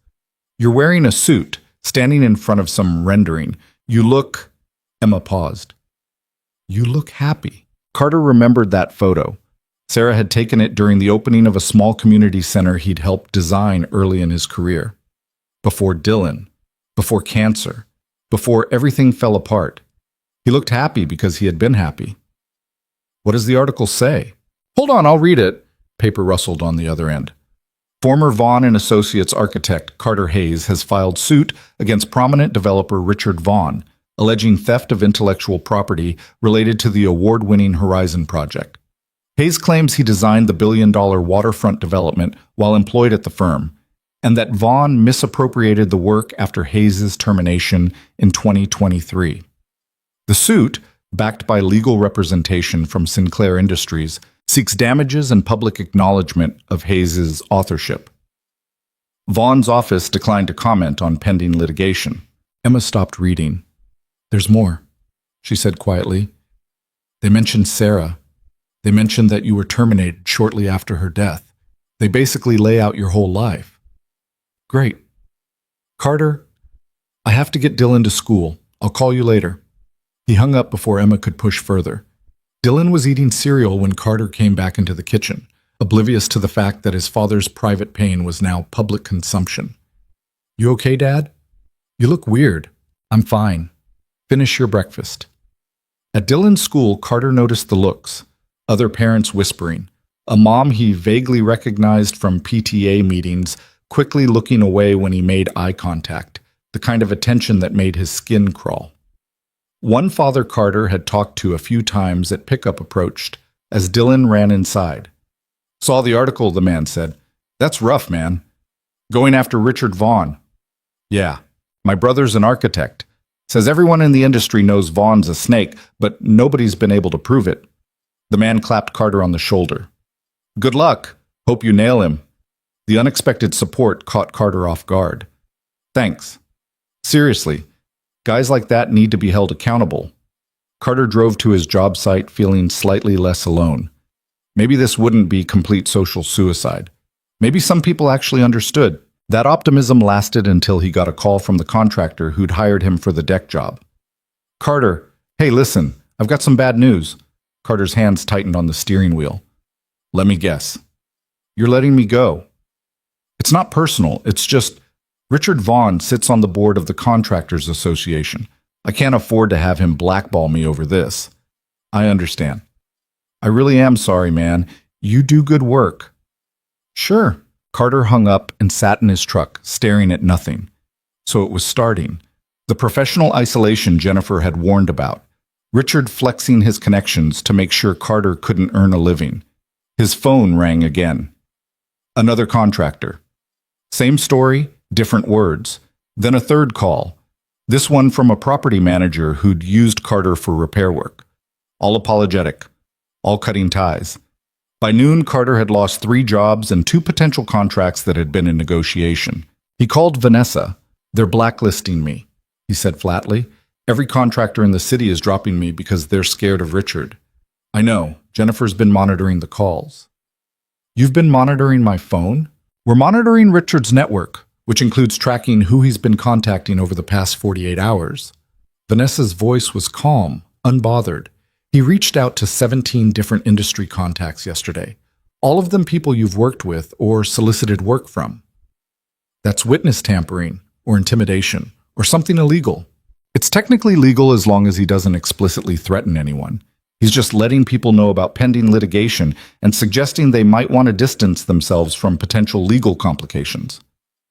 So I'm just supposed to accept going broke? No, you're supposed to let me handle it. Something in Vanessa's tone shifted. I've been making some calls on my own this morning. Sinclair Industries has several construction projects launching in the next 6 months. We need reliable contractors for renovation work. Interested? Carter sat up straighter. You're offering me work? I'm offering you the same rate you were making before, plus benefits since you'll be contracting directly with us. Full-time hours if you want them. The projects are legitimate. We're not creating fake work. We actually need the labor. Vanessa, I said I didn't want charity. And I said this isn't charity. It's me making sure Richard can't use economic pressure to force you into settling. She paused. Also, you're good at what you do. I've seen your work. Emma sent me photos of that deck you built for her last summer. You have an eye for detail most contractors lack. Emma sent you photos? She's protective of you. It's sweet. Carter rubbed his face. I can't take your money just because Richard's trying to starve me out. You can and you will, because otherwise you're letting him win without a fight. This is how billionaires operate, Carter. They don't just beat you in court. They destroy your ability to survive long enough to get to court. I'm evening the playing field. By giving me a job I didn't earn. You earned it by being the first person in 15 years brave enough to challenge Richard Vaughn in public. The job is just compensation for that courage. Vanessa's voice softened slightly. Let me help you, please. The please got him. What kind of work? Renovation on a building in the West Loop we just acquired. Needs complete interior overhaul. You'd have a crew of 3 to manage, and we'd need it done in 4 months. I've never managed a crew that size. Then learn. You're smart. You'll figure it out. She paused. The offer's open as long as you need it. Think about it. She hung up before Carter could argue further. He sat in his truck in the parking lot of a hardware store, weighing his options. Keep looking for independent contracting work that might not exist anymore, or accept Vanessa's offer and feel like he was taking advantage of her generosity. Pride versus practicality. Sarah would have told him to take the job, would have said that pride didn't pay rent or put food on the table, would have pointed out that sometimes accepting help was the smart choice, not the weak one. Carter pulled up Vanessa's number and typed out a text. "I'll take the job. When do I start?" The response came back immediately. "Monday. I'll have Patricia send you the details." That weekend, the story grew. The Tribune article got picked up by industry blogs and local news sites. Carter's phone started getting calls from reporters asking for interviews. He ignored all of them, per Marcus's instructions. On Saturday morning, someone knocked on his apartment door. Carter opened it to find a reporter and a photographer standing in the hallway. "Mr. Hayes, I'm with Chicago Magazine. I was hoping we could talk about your case against Richard Vaughn." No comment. "Just a few questions about the Horizon project," and Carter closed the door in their faces. Through the peephole, he watched them linger for a minute before finally leaving. His hands were shaking. Having strangers show up at his home felt like a violation, even though some rational part of his brain knew this was inevitable. "Who was that?" Dylan asked from the couch. "Nobody. Just someone with the wrong apartment." Dylan accepted this without question and went back to his cartoons. That afternoon, Emma came over with groceries and a determination to talk about things Carter didn't want to discuss. "You're avoiding my calls," she said, unpacking milk and eggs into his fridge. "I've been busy." "You've been hiding." Emma turned to face him. "How bad is it?" "I lost most of my work. Reporters are showing up at my door. Other parents at Dylan's school are looking at me like I'm either a hero or an idiot, and I'm not sure which is worse." "But you're moving forward." "Vanessa gave me a job, managing a renovation crew for one of her buildings." Emma's expression brightened. "Carter, that's great. It's charity. It's opportunity. There's a difference." She closed the fridge and leaned against it. "You've spent 3 years making yourself small, taking whatever scraps of work you could find, never asking for more, never expecting better. Maybe it's time to stop treating yourself like you don't deserve good things. I don't deserve special treatment because I'm suing my former boss. You deserve to be paid fairly for honest work. That's not special treatment. That's basic human dignity." Carter didn't have an answer for that. Emma sighed and pulled him into a hug. "You're doing the right thing. I know it's scary and messy and nothing feels certain, but you're doing the right thing." Carter hugged her back, throat tight. "What if I'm not strong enough for this?" "Then you lean on those people who love you until you are." She pulled back and looked him in the eye. "You're not alone, Carter. Stop acting like you are." Monday morning, Carter showed up at the West Loop property at 7 a.m. sharp. The building was a 6-story former factory that Sinclair Industries had purchased for conversion into mixed-use office and retail space. The interior was gutted down to concrete and steel, everything ripped out to bare bones. A site supervisor named Miguel met him at the entrance with a clipboard and a skeptical expression. "You're Hayes?" "That's me." "You managed renovation crews before?" "No, but I'm a fast learner." Miguel looked him over, clearly unimpressed with what he saw. "Your crew's already inside, Carlos, Tommy, and Jess. They've been doing this work for years, so listen to them. Don't try to pretend you know more than you do." "Understood." Miguel handed him the clipboard. "Here's the scope of work for this week. Demo's done. Now we're framing out the new walls and running electrical. Stay on schedule and we'll get along fine." The crew was exactly what Miguel described. 3 people who knew their jobs and didn't need a manager telling them what to do. Carlos was maybe 50, with the quiet competence of someone who'd been in construction his whole life. Tommy was younger, late 20s, all tattoos and nervous energy. Jess was the only woman, early 40s, and she immediately established herself as the one actually running the show. "You the new boss?" she asked when Carter introduced himself. "I'm supposed to be managing the project." "But you've never managed a crew." "No." "At least you're honest." Jess jerked her thumb toward the interior. "Here's how this works. We do the actual labor. You handle schedules, materials, and keeping the client off our backs. Don't micromanage and we won't have problems." Fair enough. It was the easiest working relationship Carter had stumbled into in years. The crew didn't care about his lawsuit or his history with Richard Vaughn. They cared about getting the work done efficiently and getting paid on time. Everything else was noise. Carter fell into the rhythm of the job. Mornings were spent on site making sure materials arrived when needed and the crew had what they required. Afternoons were dedicated to paperwork, scheduling, and coordination with other contractors handling plumbing and HVAC. It was different from the solo work he'd been doing, but there was something satisfying about managing the larger project. The first week passed without incident. The second week, Richard's lawyers filed their response to the complaint. Marcus called Carter on a Wednesday evening while he was helping Dylan with math homework. "We've got their answer," Marcus said. "It's about what we expected. They're claiming everything you designed was work for hire under your employment contract. They're also alleging you had performance issues and were terminated for cause." "What kind of performance issues?" "Attendance problems, missed deadlines, substandard work quality. They're painting a picture of someone struggling after a personal tragedy and failing to meet professional standards." Carter's jaw clenched. "That's complete garbage." "I know, but they're going to bring in supervisors who will testify you were frequently absent or distracted during your wife's illness, which, to be clear, is understandable and human, but they'll frame it as professional incompetence. So they're using Sarah's death against me." "Essentially, yes." Carter closed his eyes. "When do we respond?" "We've already started drafting our reply. But Carter, there's something else." Marcus paused. "They've subpoenaed your medical records, therapy sessions, prescriptions, everything from the 6 months after Sarah died." "They can't do that." "They can if they're arguing you were mentally unstable and therefore unreliable about the timeline of when you created the Horizon Project designs. I saw a therapist because my wife died and I needed help coping. That doesn't make me unstable." "I agree. But they're going to use it to question your credibility. We'll fight the subpoena, but you should know it's coming."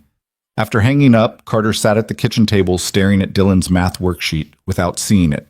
They were going to drag his grief into court, turn the worst period of his life into evidence of mental incompetence, use his pain as a weapon against him. "Dad?" Dylan's voice pulled him back. "You stopped helping." "Sorry, buddy. Where were we?" "Problem 7, I don't get fractions." Carter forced himself to focus. "Okay, so if you have one pizza and you cut it into 8 slices," they worked through the math together while Carter's brain spun in circles. He'd known this would be invasive. Jennifer had warned him, but knowing it intellectually was different from feeling it emotionally. After putting Dylan to bed, Carter called Vanessa. She answered on the second ring. "Marcus told you about the medical records?" "Yeah." "I'm sorry, I know that feels like a violation." "It is a violation, but apparently it's a legal one." Carter paced his small living room. "Is this normal? Do they always go after mental health records? In cases like this?" "Yes. They're trying to establish you're not a credible witness to your own life." Vanessa's voice carried an edge Carter hadn't heard before. "Richard's playing the only card he has left, making you look unstable and unreliable." "What if it works?" "It won't. We have documentation proving you created those designs. Your mental state doesn't change the metadata or the timestamps or the fact that Richard accessed your files after your termination. But it changes how a judge sees me. Maybe. Or maybe it makes you more sympathetic. The grieving widower whose work was stolen during the worst moment of his life. That's not a bad narrative, Carter." He hated how transactional she made it sound, like his pain was just another piece of evidence to deploy strategically. "I don't want to be a sympathetic figure," he said. "I want to be someone who designed a building and deserves credit for it." "You can be both." Carter stopped pacing. "Do you ever feel guilty about this? Using my life as ammunition to take down Richard?" The silence on the other end stretched long enough that Carter wondered if the call had dropped. "Yes," Vanessa said finally. "I feel guilty that I'm asking you to relive trauma you've worked hard to move past. I feel guilty that I dragged you into a fight you weren't looking for. I feel guilty that this is going to hurt before it gets better. But you're doing it anyway. Because sometimes the right thing is also the hard thing. And because you deserve justice, even if getting it requires walking through fire first." Carter sat down on the couch. "What if I don't make it through the fire? Then I'll pull you out myself." Vanessa's voice was firm. "You're not doing this alone, Carter. I meant what I said about having your back. That includes the parts where this gets ugly." They talked for another 20 minutes about logistics and legal strategy and things Carter barely understood.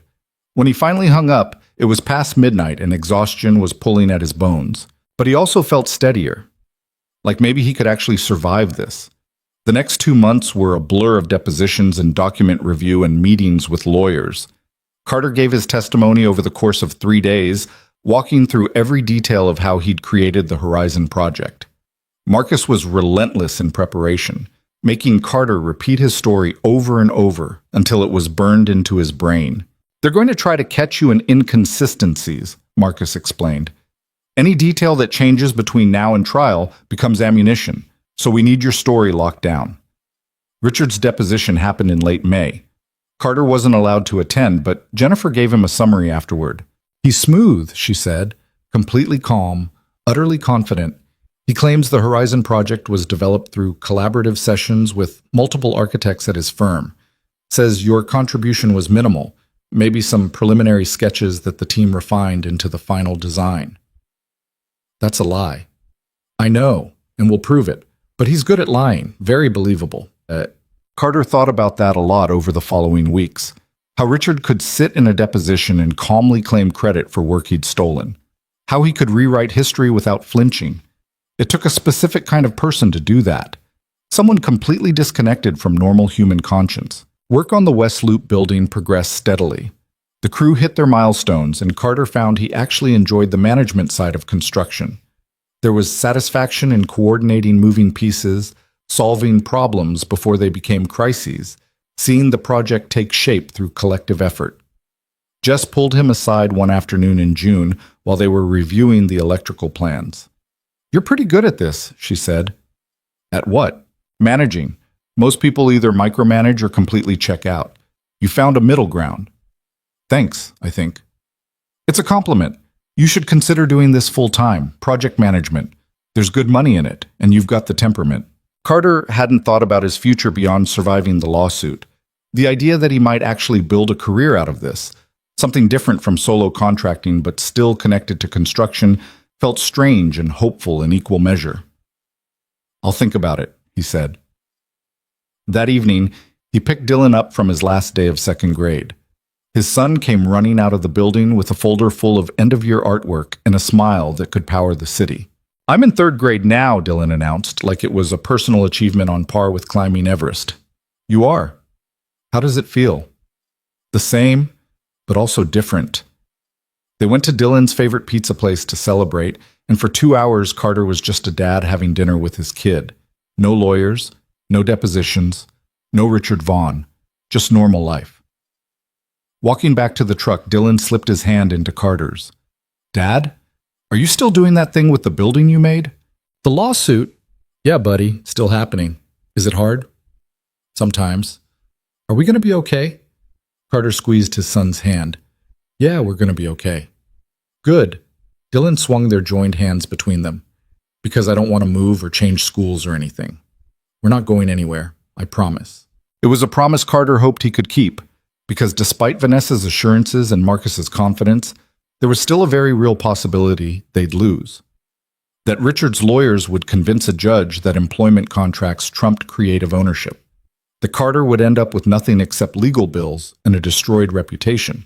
But looking at his son's trusting face, Carter couldn't voice those fears.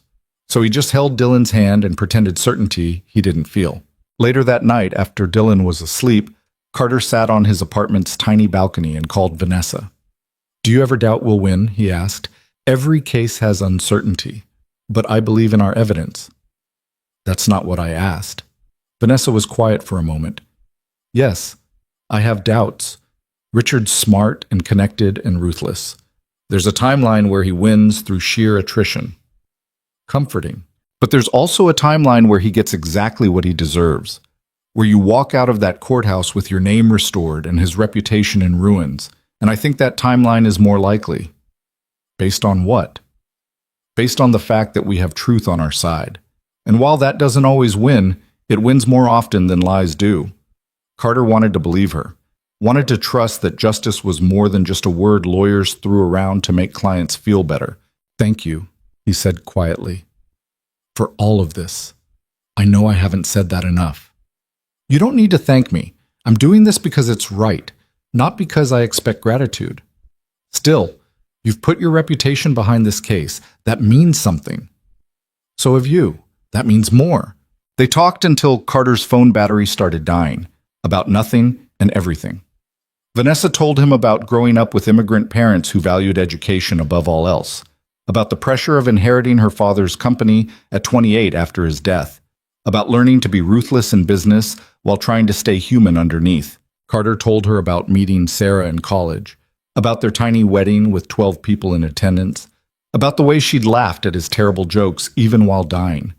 It was the most honest conversation Carter had with anyone since Sarah passed.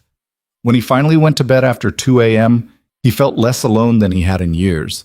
And maybe that was dangerous. Maybe he was attaching too much importance to Vanessa's presence in his life. But at that moment, he didn't care. Summer turned to fall, and the West Loop project reached completion ahead of schedule.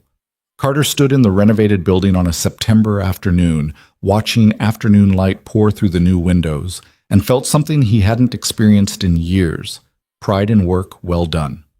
Jess walked up beside him, wiping dust from her hands. "Not bad for your first management gig," she said. "Couldn't have done it without the crew." "Yeah, but you kept us organized. That counts for something." She glanced at him. "Sinclair's got 2 more properties lined up for renovation. Word is they want you leading both projects." Carter turned to her. "How do you know that?" "Miguel told me. He's impressed with how you handled this one. Says you've got instincts most managers take years to develop." The compliment settled warm in Carter's chest. For 3 years, he'd been convinced his career was over, that the best he could hope for was scraping together enough small jobs to keep Dylan fed. The idea that he might actually build something new, not reclaim what was lost, but create something different entirely, felt almost impossible to accept. His phone rang. Marcus. "We've got a court date," Marcus said without preamble. "January 15th, Judge Morrison's courtroom." Carter's stomach dropped. "That's 4 months away." "I know. Richard's team tried to push for a delay, but Morrison denied it. She wants this resolved." Marcus paused. "This is good news, Carter. It means we're actually going to trial." "Right. Good news." After hanging up, Carter stood alone in the empty building and tried to process what was coming. 4 months until everything he'd been building toward either vindicated him or destroyed what was left of his life. The fall passed in a blur of trial preparation. Marcus put Carter through mock cross-examinations that left him exhausted and doubting everything. Jennifer compiled witness lists and evidence exhibits. David worked on legal arguments that Carter only half understood. And through it all, Vanessa was there. Not just as the CEO funding his legal team, but as someone who called to check how he was holding up, who showed up at the construction site with coffee when she knew he'd had a rough deposition, who understood without being told when Carter needed to talk and when he needed silence. It was becoming harder to pretend this was just a professional relationship. One evening in October, Carter picked Dylan up from soccer practice to find Vanessa waiting by his truck. She was dressed casually for once, jeans and a leather jacket, and she was holding 2 cups from the coffee shop near Dylan's school. "Thought you might need this," she said, handing him one. Dylan's eyes went wide. "Are you Dad's girlfriend?" "Dylan?" Carter's face went hot. "I'm a friend," Vanessa said smoothly. "Your dad's been working really hard and friends help each other out." "Oh." Dylan looked disappointed. "Dad needs a girlfriend. Aunt Emma says so." "Your Aunt Emma says a lot of things," Carter muttered. "Get in the truck, buddy." After dropping Dylan at Emma's for the evening, she was taking him to a movie. Carter and Vanessa ended up walking along the lakefront as the sun set over the city. The air had that sharp October edge, cold enough to see your breath, but not quite freezing. "Sorry about Dylan," Carter said. "He doesn't have a filter." "He's 7. He's not supposed to," Vanessa smiled. "Besides, Emma's not wrong. You do need someone." "I need to survive the next 4 months. Everything else can wait." "Can it, though?" Vanessa stopped walking and turned to face him. "Carter, what happens after the trial? Win or lose, what's your plan?" "I haven't thought that far ahead." "Maybe you should." The question sat heavy between them. Carter had been so focused on getting through each day that he hadn't considered what came after, what his life looked like once the lawsuit was resolved. I don't know, he admitted. Keep working construction, I guess. Keep raising Dylan. Figure out how to exist without all of this consuming every thought. What about the Horizon project? If you win, your name goes back on it. You become the architect who designed one of Chicago's most celebrated developments. Firms will want to hire you. You could rebuild your career. I'm not sure I want that anymore. Vanessa studied him. What do you want? Carter looked out at the lake, watching the last rays of sunlight turn the water bronze and gold. I want Dylan to grow up happy. I want to do work that matters without destroying myself in the process. I want to stop feeling like I'm constantly one mistake away from everything falling apart. That's not too much to ask. Feels like it sometimes. Vanessa moved closer, close enough that Carter could smell her perfume, something subtle and expensive. You're stronger than you think. You've survived things that would have broken most people. Don't sell yourself short. I'm not strong. I'm just stubborn. There's not much difference. Carter laughed despite himself. Is that your business philosophy? Stubbornness equals strength? It's gotten me this far. She met his eyes. And it'll get you through January. They stood there as the light faded, two people who'd been carrying their own weight for so long they'd forgotten how to share the burden. Carter wanted to say something about what her support had meant, about how she'd become more important to his life than he'd intended, about how terrifying it was to care about someone again after losing Sarah. But the words wouldn't come. So he just stood there, and Vanessa stood beside him, and somehow that was enough. November brought the first snow and increased pressure from Richard's legal team. They offered a settlement, $300,000 and a confidential agreement that Carter would never publicly claim authorship of the Horizon project. Marcus called him on a Monday morning to discuss it. It's not a bad offer, Marcus said carefully. That's a significant amount of money. It would set you up financially, let you focus on Dylan without worrying about work. But I'd have to stay silent. Yes, the NDA is ironclad. You couldn't tell anyone you designed the project. Richard keeps the credit, and you get paid to disappear. Carter was quiet for a long moment.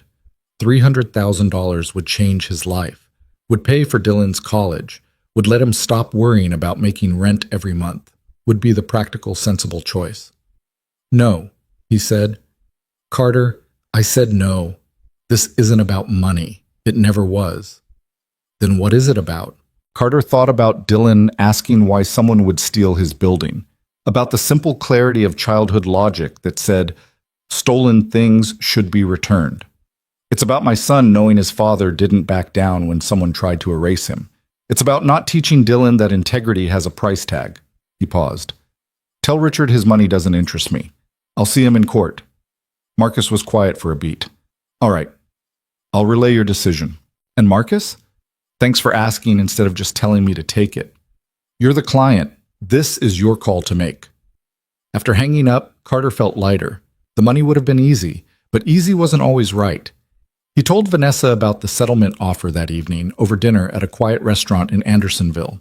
They'd fallen into a rhythm of meeting once or twice a week, ostensibly to discuss the case, but increasingly just to talk.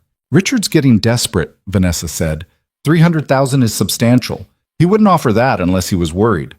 Good. He should be worried. Carter, I need to tell you something. Vanessa set down her fork. Jennifer found 2 more architects who worked for Richard, both willing to testify that he stole their designs too. That's great. It also means the case is bigger than we initially thought. The U.S. Attorney's Office contacted me last week. They're considering criminal fraud charges against Richard and his company. Carter's chest tightened. You're saying this could go federal?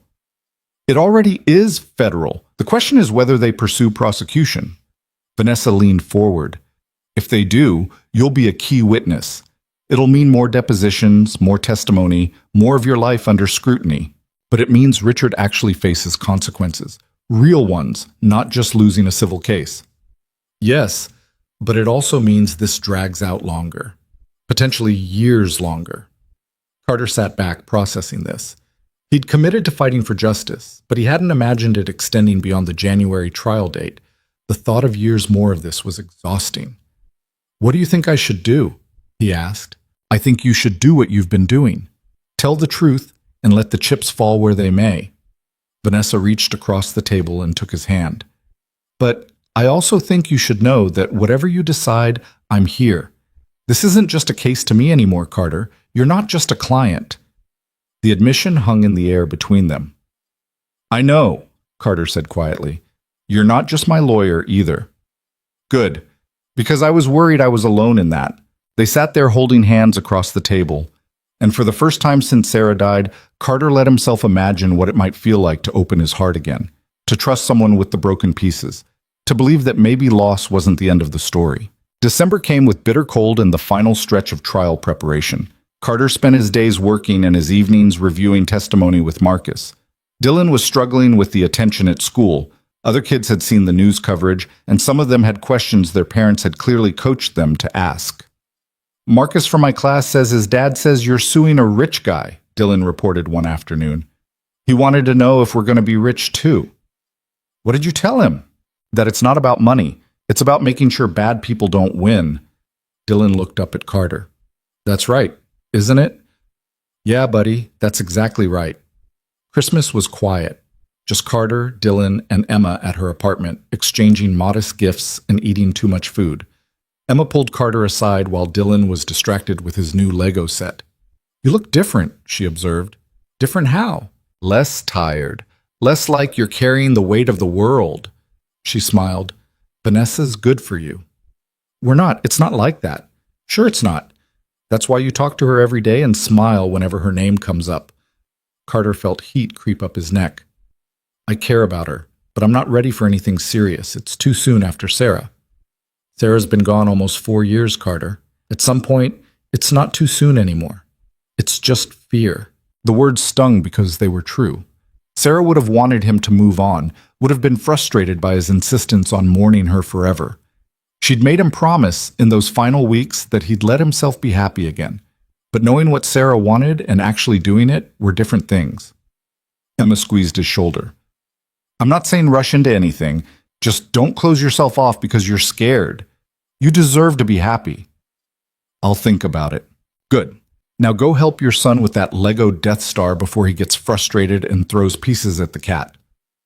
The week before trial, Carter barely slept.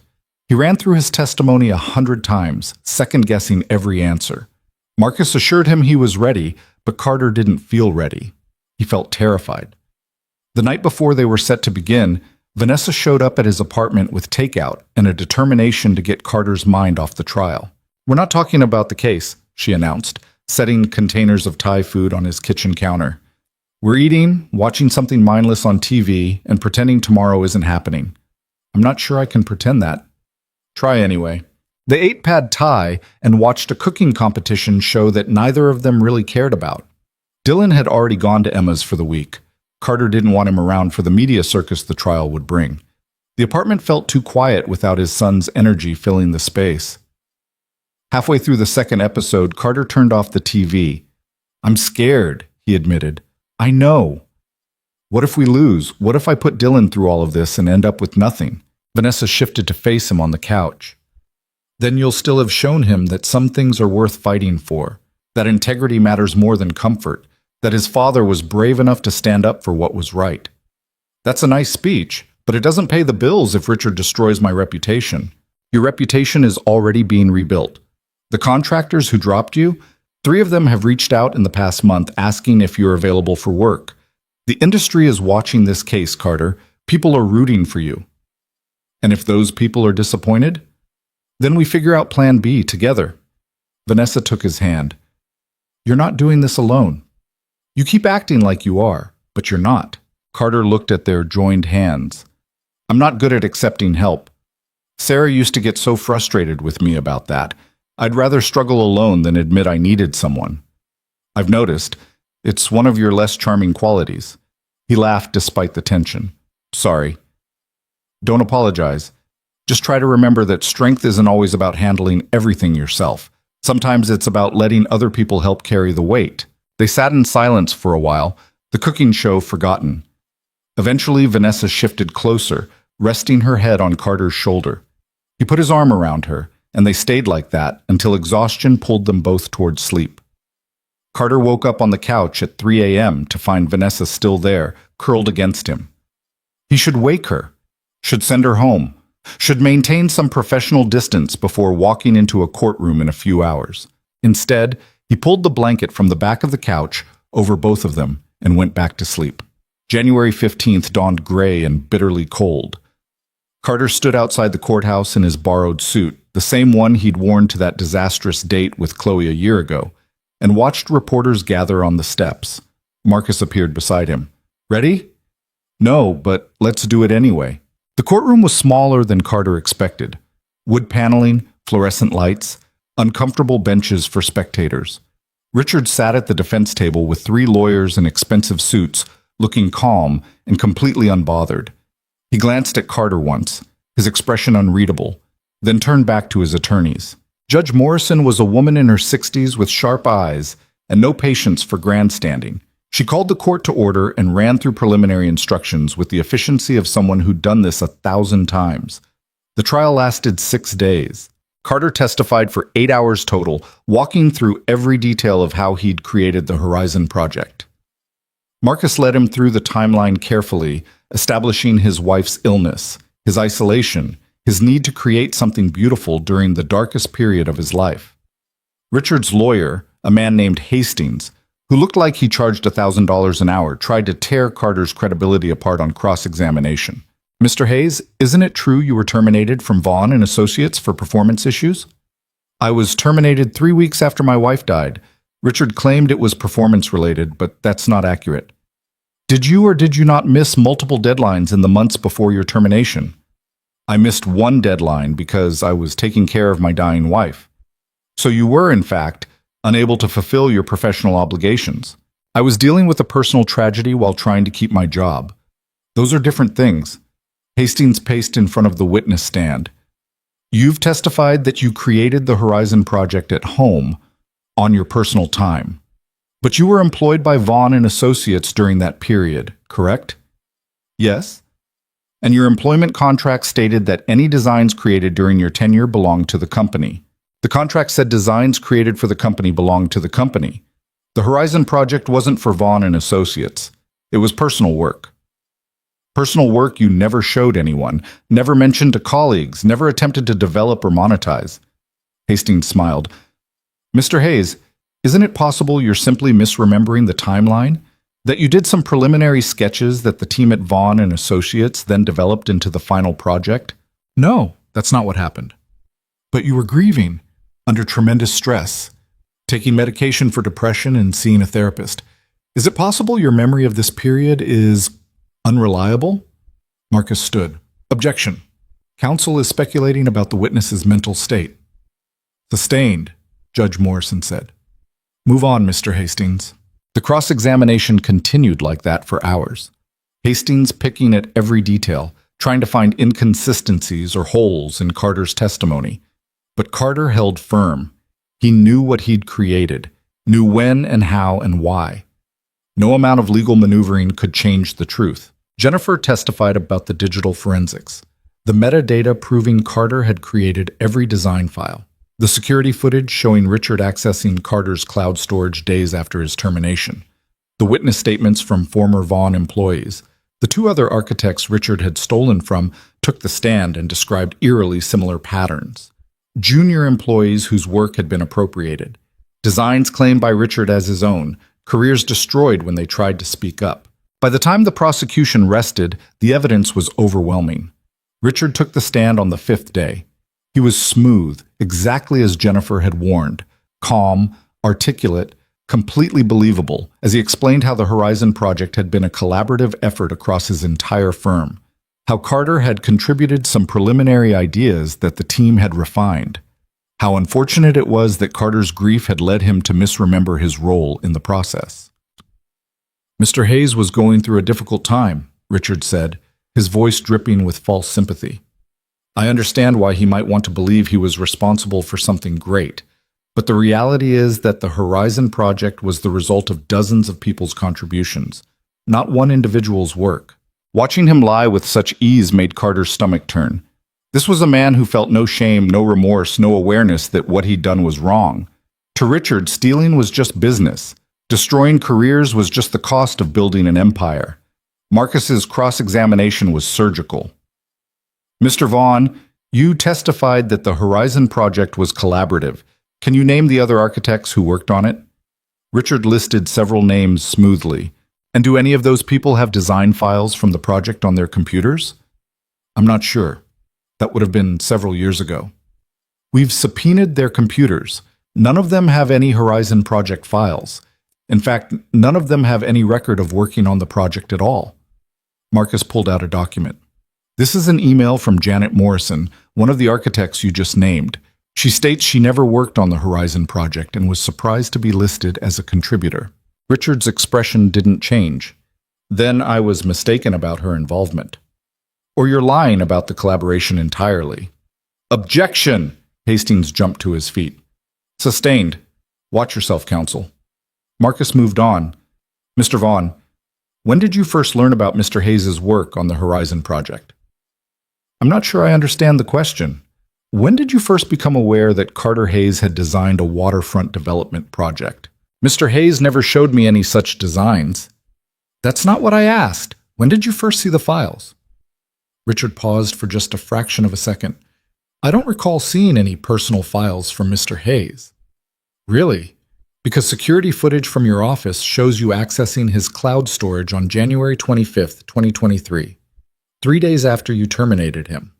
What were you looking for? I was reviewing company files to ensure nothing sensitive was left in departing employee accounts. And you found the Horizon project. I found some preliminary sketches that appeared incomplete.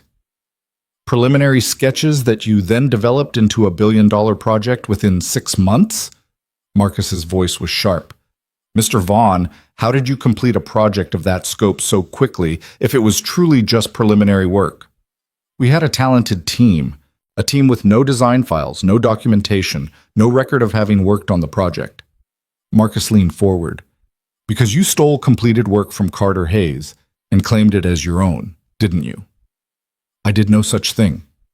Then explain the metadata. Explain the timestamps. Explain why every single design file lists Carter Hayes as the creator and was last modified before you accessed his cloud storage. Richard's calm cracked slightly. I don't have to explain anything to you. You're under oath, Mr. Vaughn. You absolutely do. The questioning went on for hours. Marcus methodically dismantled every lie, every justification, every attempt Richard made to explain away the evidence. By the time the cross-examination ended, Richard looked rattled for the first time. The jury deliberated for less than 4 hours. Carter sat in a small conference room with Marcus and Vanessa, trying not to crawl out of his skin while they waited. Every minute felt like an hour. Every sound in the hallway made his heart race. When the bailiff finally came to get them, Carter's hands were shaking so badly he had to shove them in his pockets. The jury filed in. Carter tried to read their faces and couldn't.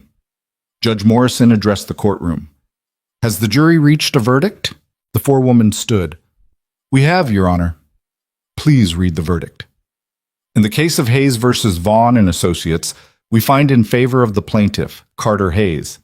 We find that Richard Vaughn did willfully misappropriate intellectual property belonging to Mr. Hayes. We award damages in the amount of $12 million and order that all public credit for the Horizon project be transferred to Carter Hayes, effective immediately. The courtroom erupted. Reporters rushed for the doors. Someone was crying. Carter heard Marcus saying something, but the words didn't register. $12 million, his name on the Horizon project, Richard Vaughn exposed as a fraud. They'd won. Vanessa grabbed his hand and squeezed hard. When Carter looked at her, there were tears streaming down her face. You did it, she said. Carter, you actually did it. He still couldn't quite believe it. Didn't trust it to be real. Kept waiting for someone to say there'd been a mistake.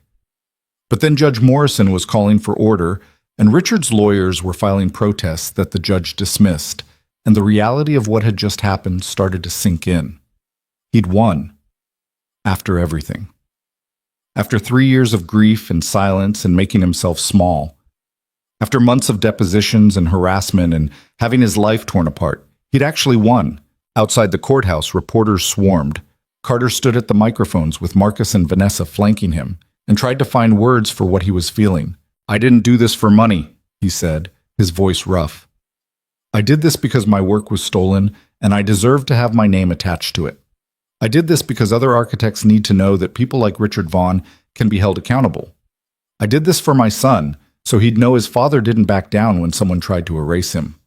Someone asked about the money. Someone else asked if he'd accept a settlement now. A third reporter wanted to know how it felt to beat Richard Vaughn. Carter ignored most of the questions.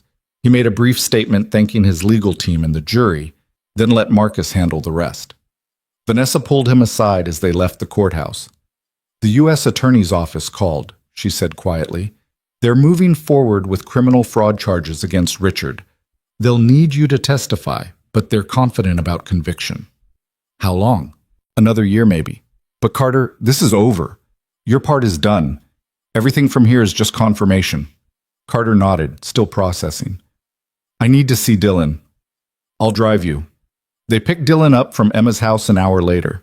Carter's son came running out the door and launched himself into Carter's arms with enough force to nearly knock him over. "Did you win?" Dylan asked. "Aunt Emma said you were in court and it was important." "Yeah, buddy, we won. So you get your building back?" "I get my name on it, which is what I wanted." Dylan pulled back to look at Carter's face. "Are you happy?" The question caught Carter off guard. Was he happy? He was exhausted, overwhelmed, still half convinced this was all a dream he'd wake up from. But underneath the shock and disbelief there was something else, something light and warm and almost foreign. Relief. Pride. Hope. "Yeah," Carter said. "I'm happy." Dylan hugged him again, and Carter held his son and felt like maybe, finally, they were going to be okay. The weeks after the verdict were strange. Carter's name was suddenly everywhere. Architecture journals wanted interviews. News programs asked him to comment on intellectual property law. Design firms reached out offering positions. The $12 million sat in an account Carter was almost afraid to touch. Marcus helped him set up trusts for Dylan's education and their long-term security. Carter donated $2 million to a foundation supporting families dealing with terminal illness. The rest he invested conservatively, determined not to let sudden wealth change who he was. The Horizon Project was officially reattributed to Carter Hayes in March. His name replaced Richard Vaughn's on every plaque, every publication, every award. Walking past the building and seeing his work acknowledged felt surreal. Richard Vaughn was indicted on 14 counts of fraud in April. His company collapsed within weeks as clients fled and employees came forward with more stories of stolen work. The man who'd built an empire on theft watched it crumble in less than a month. Carter felt no satisfaction in Richard's destruction, just a tired sense that justice, however delayed, had finally arrived. He went back to work on another Sinclair Misu Industries renovation in May, turning down multiple offers from prestigious architecture firms. The work was good, the crew was solid, and Carter found he preferred the hands-on nature of construction management to the corporate politics of high-end architecture. Dylan finished third grade with straight A's and a newfound confidence that Carter credited to watching his father fight for what was right. And Vanessa became a constant presence in their lives. Not just a friend or a business associate, but something more. Something Carter was finally ready to acknowledge. On a warm evening in June, Carter and Vanessa sat on his apartment's tiny balcony while Dylan played video games inside. The city stretched out below them, all lights and noise and endless possibility. "Marcus told me you turned down the offer from Fletcher and Associates," Vanessa said. "That's a prestigious firm." "I know, but I like what I'm doing now. Building things with my hands, managing projects. I don't need to be a famous architect anymore." "What do you need?" Carter looked at her.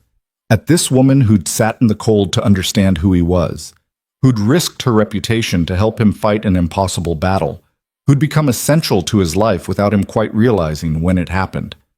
"I need to stop being scared," he said. "I need to stop treating happiness like something I don't deserve." "And what would make you happy?" "This, right here. Work that matters. A son who's thriving, and someone who understands that I'm never going to have my life completely together, but shows up anyway." Vanessa smiled. That someone wouldn't happen to be a pushy CEO who strong-armed you into a lawsuit, would it? Might be. If she's interested in a contractor with a complicated past and a kid who asks inappropriate questions. I think she could be convinced. Carter reached across and took her hand. Sarah made me promise not to spend the rest of my life mourning her. It took me 4 years to figure out what that meant. What does it mean? It means I'm allowed to move forward without forgetting where I came from. It means loving someone new doesn't erase the person I lost. It means I can build a future without abandoning the past. That's a lot to figure out. I had a good teacher. She taught me that sometimes the right thing is also the hard thing, that you don't wait until you're ready. You just start and figure it out as you go. Vanessa moved closer. Smart woman. She has her moments. They sat there as the sun set over Chicago, two people who'd found each other in the wreckage of their own battles. It wasn't a perfect story. There were still hard days when Carter missed Sarah so much he could barely breathe. Still moments when Vanessa's work consumed her and she forgot the rest of the world existed. Still challenges of blending lives that had been separate for so long.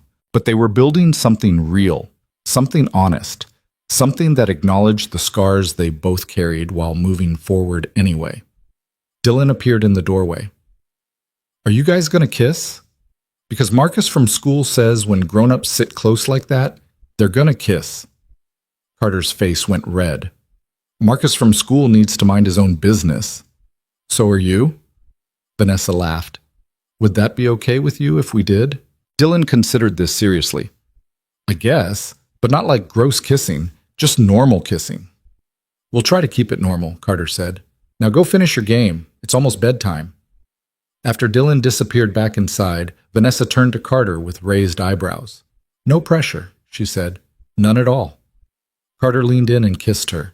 It was gentle and tentative and felt like starting something new while honoring what had come before. When they pulled apart, Vanessa was smiling. Normal enough? Carter asked. I'll accept it. They sat on the balcony until the stars came out, talking about everything and nothing. About the future they were building together, about Dylan's upcoming birthday, about the next construction project, about whether Carter would ever go back to designing buildings instead of just constructing them. Normal conversation, normal life. The kind of ordinary happiness Carter had thought was lost forever. Inside, Dylan called out that he'd beaten the level, and could he please have 10 more minutes before bed?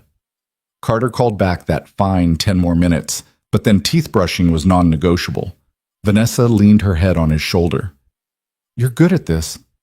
The dad thing. I'm figuring it out as I go. Isn't that what everyone does?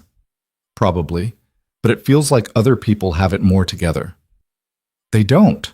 They're all just pretending too. Carter thought about that.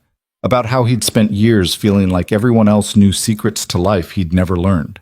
About how isolating it was to think you were the only one struggling.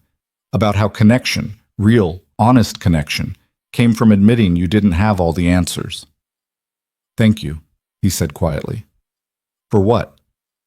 For sitting in the cold outside that restaurant, for deciding I was worth fighting for not giving up when I was ready to quit. You never would have quit. You're too stubborn. Maybe, but it was easier knowing you believed in me. Vanessa squeezed his hand. I still do. Whatever comes next, whatever you decide to build or create or pursue, I believe you'll do it right. They sat there until Dylan's 10 minutes were up, and bedtime routines demanded attention. Until the city settled into its nighttime rhythm and the temperature dropped enough to drive them inside. Carter tucked Dylan into bed and read him 2 chapters of the book they were working through. His son fell asleep mid-sentence, the way he always did, completely at peace with his world. Standing in the doorway, watching Dylan sleep, Carter thought about how far they'd come. From that first terrible night outside Marcello's to this moment of quiet contentment. From fighting just to survive to building something worth living for. It hadn't been smooth, hadn't been easy. There'd been moments when Carter was certain they'd lose everything. Moments when the fight seemed too hard and the cost too high. But they'd made it through. And maybe that was the real lesson. Not that justice always wins or that good things come to those who wait, but that you keep showing up. Keep fighting for what matters. Keep believing that tomorrow might be better than today, even when all the evidence suggests otherwise. You don't wait until you're strong enough or ready enough or certain enough. You just start. And you figure it out as you go. Carter closed Dylan's door and went back to the living room where Vanessa was waiting. She'd made tea and found the cookies Dylan wasn't supposed to eat before bed, but somehow always had hidden somewhere. "So," she said, handing him a cup. "What's next for Carter Hayes, acclaimed architect and project manager?" Haven't decided yet. Maybe I'll design something new. Maybe I'll keep building other people's visions. Maybe I'll figure out a way to do both. No pressure to decide tonight. No. Tonight I'm just going to sit here with you and drink tea and eat my son's contraband cookies. Sounds perfect. And it was.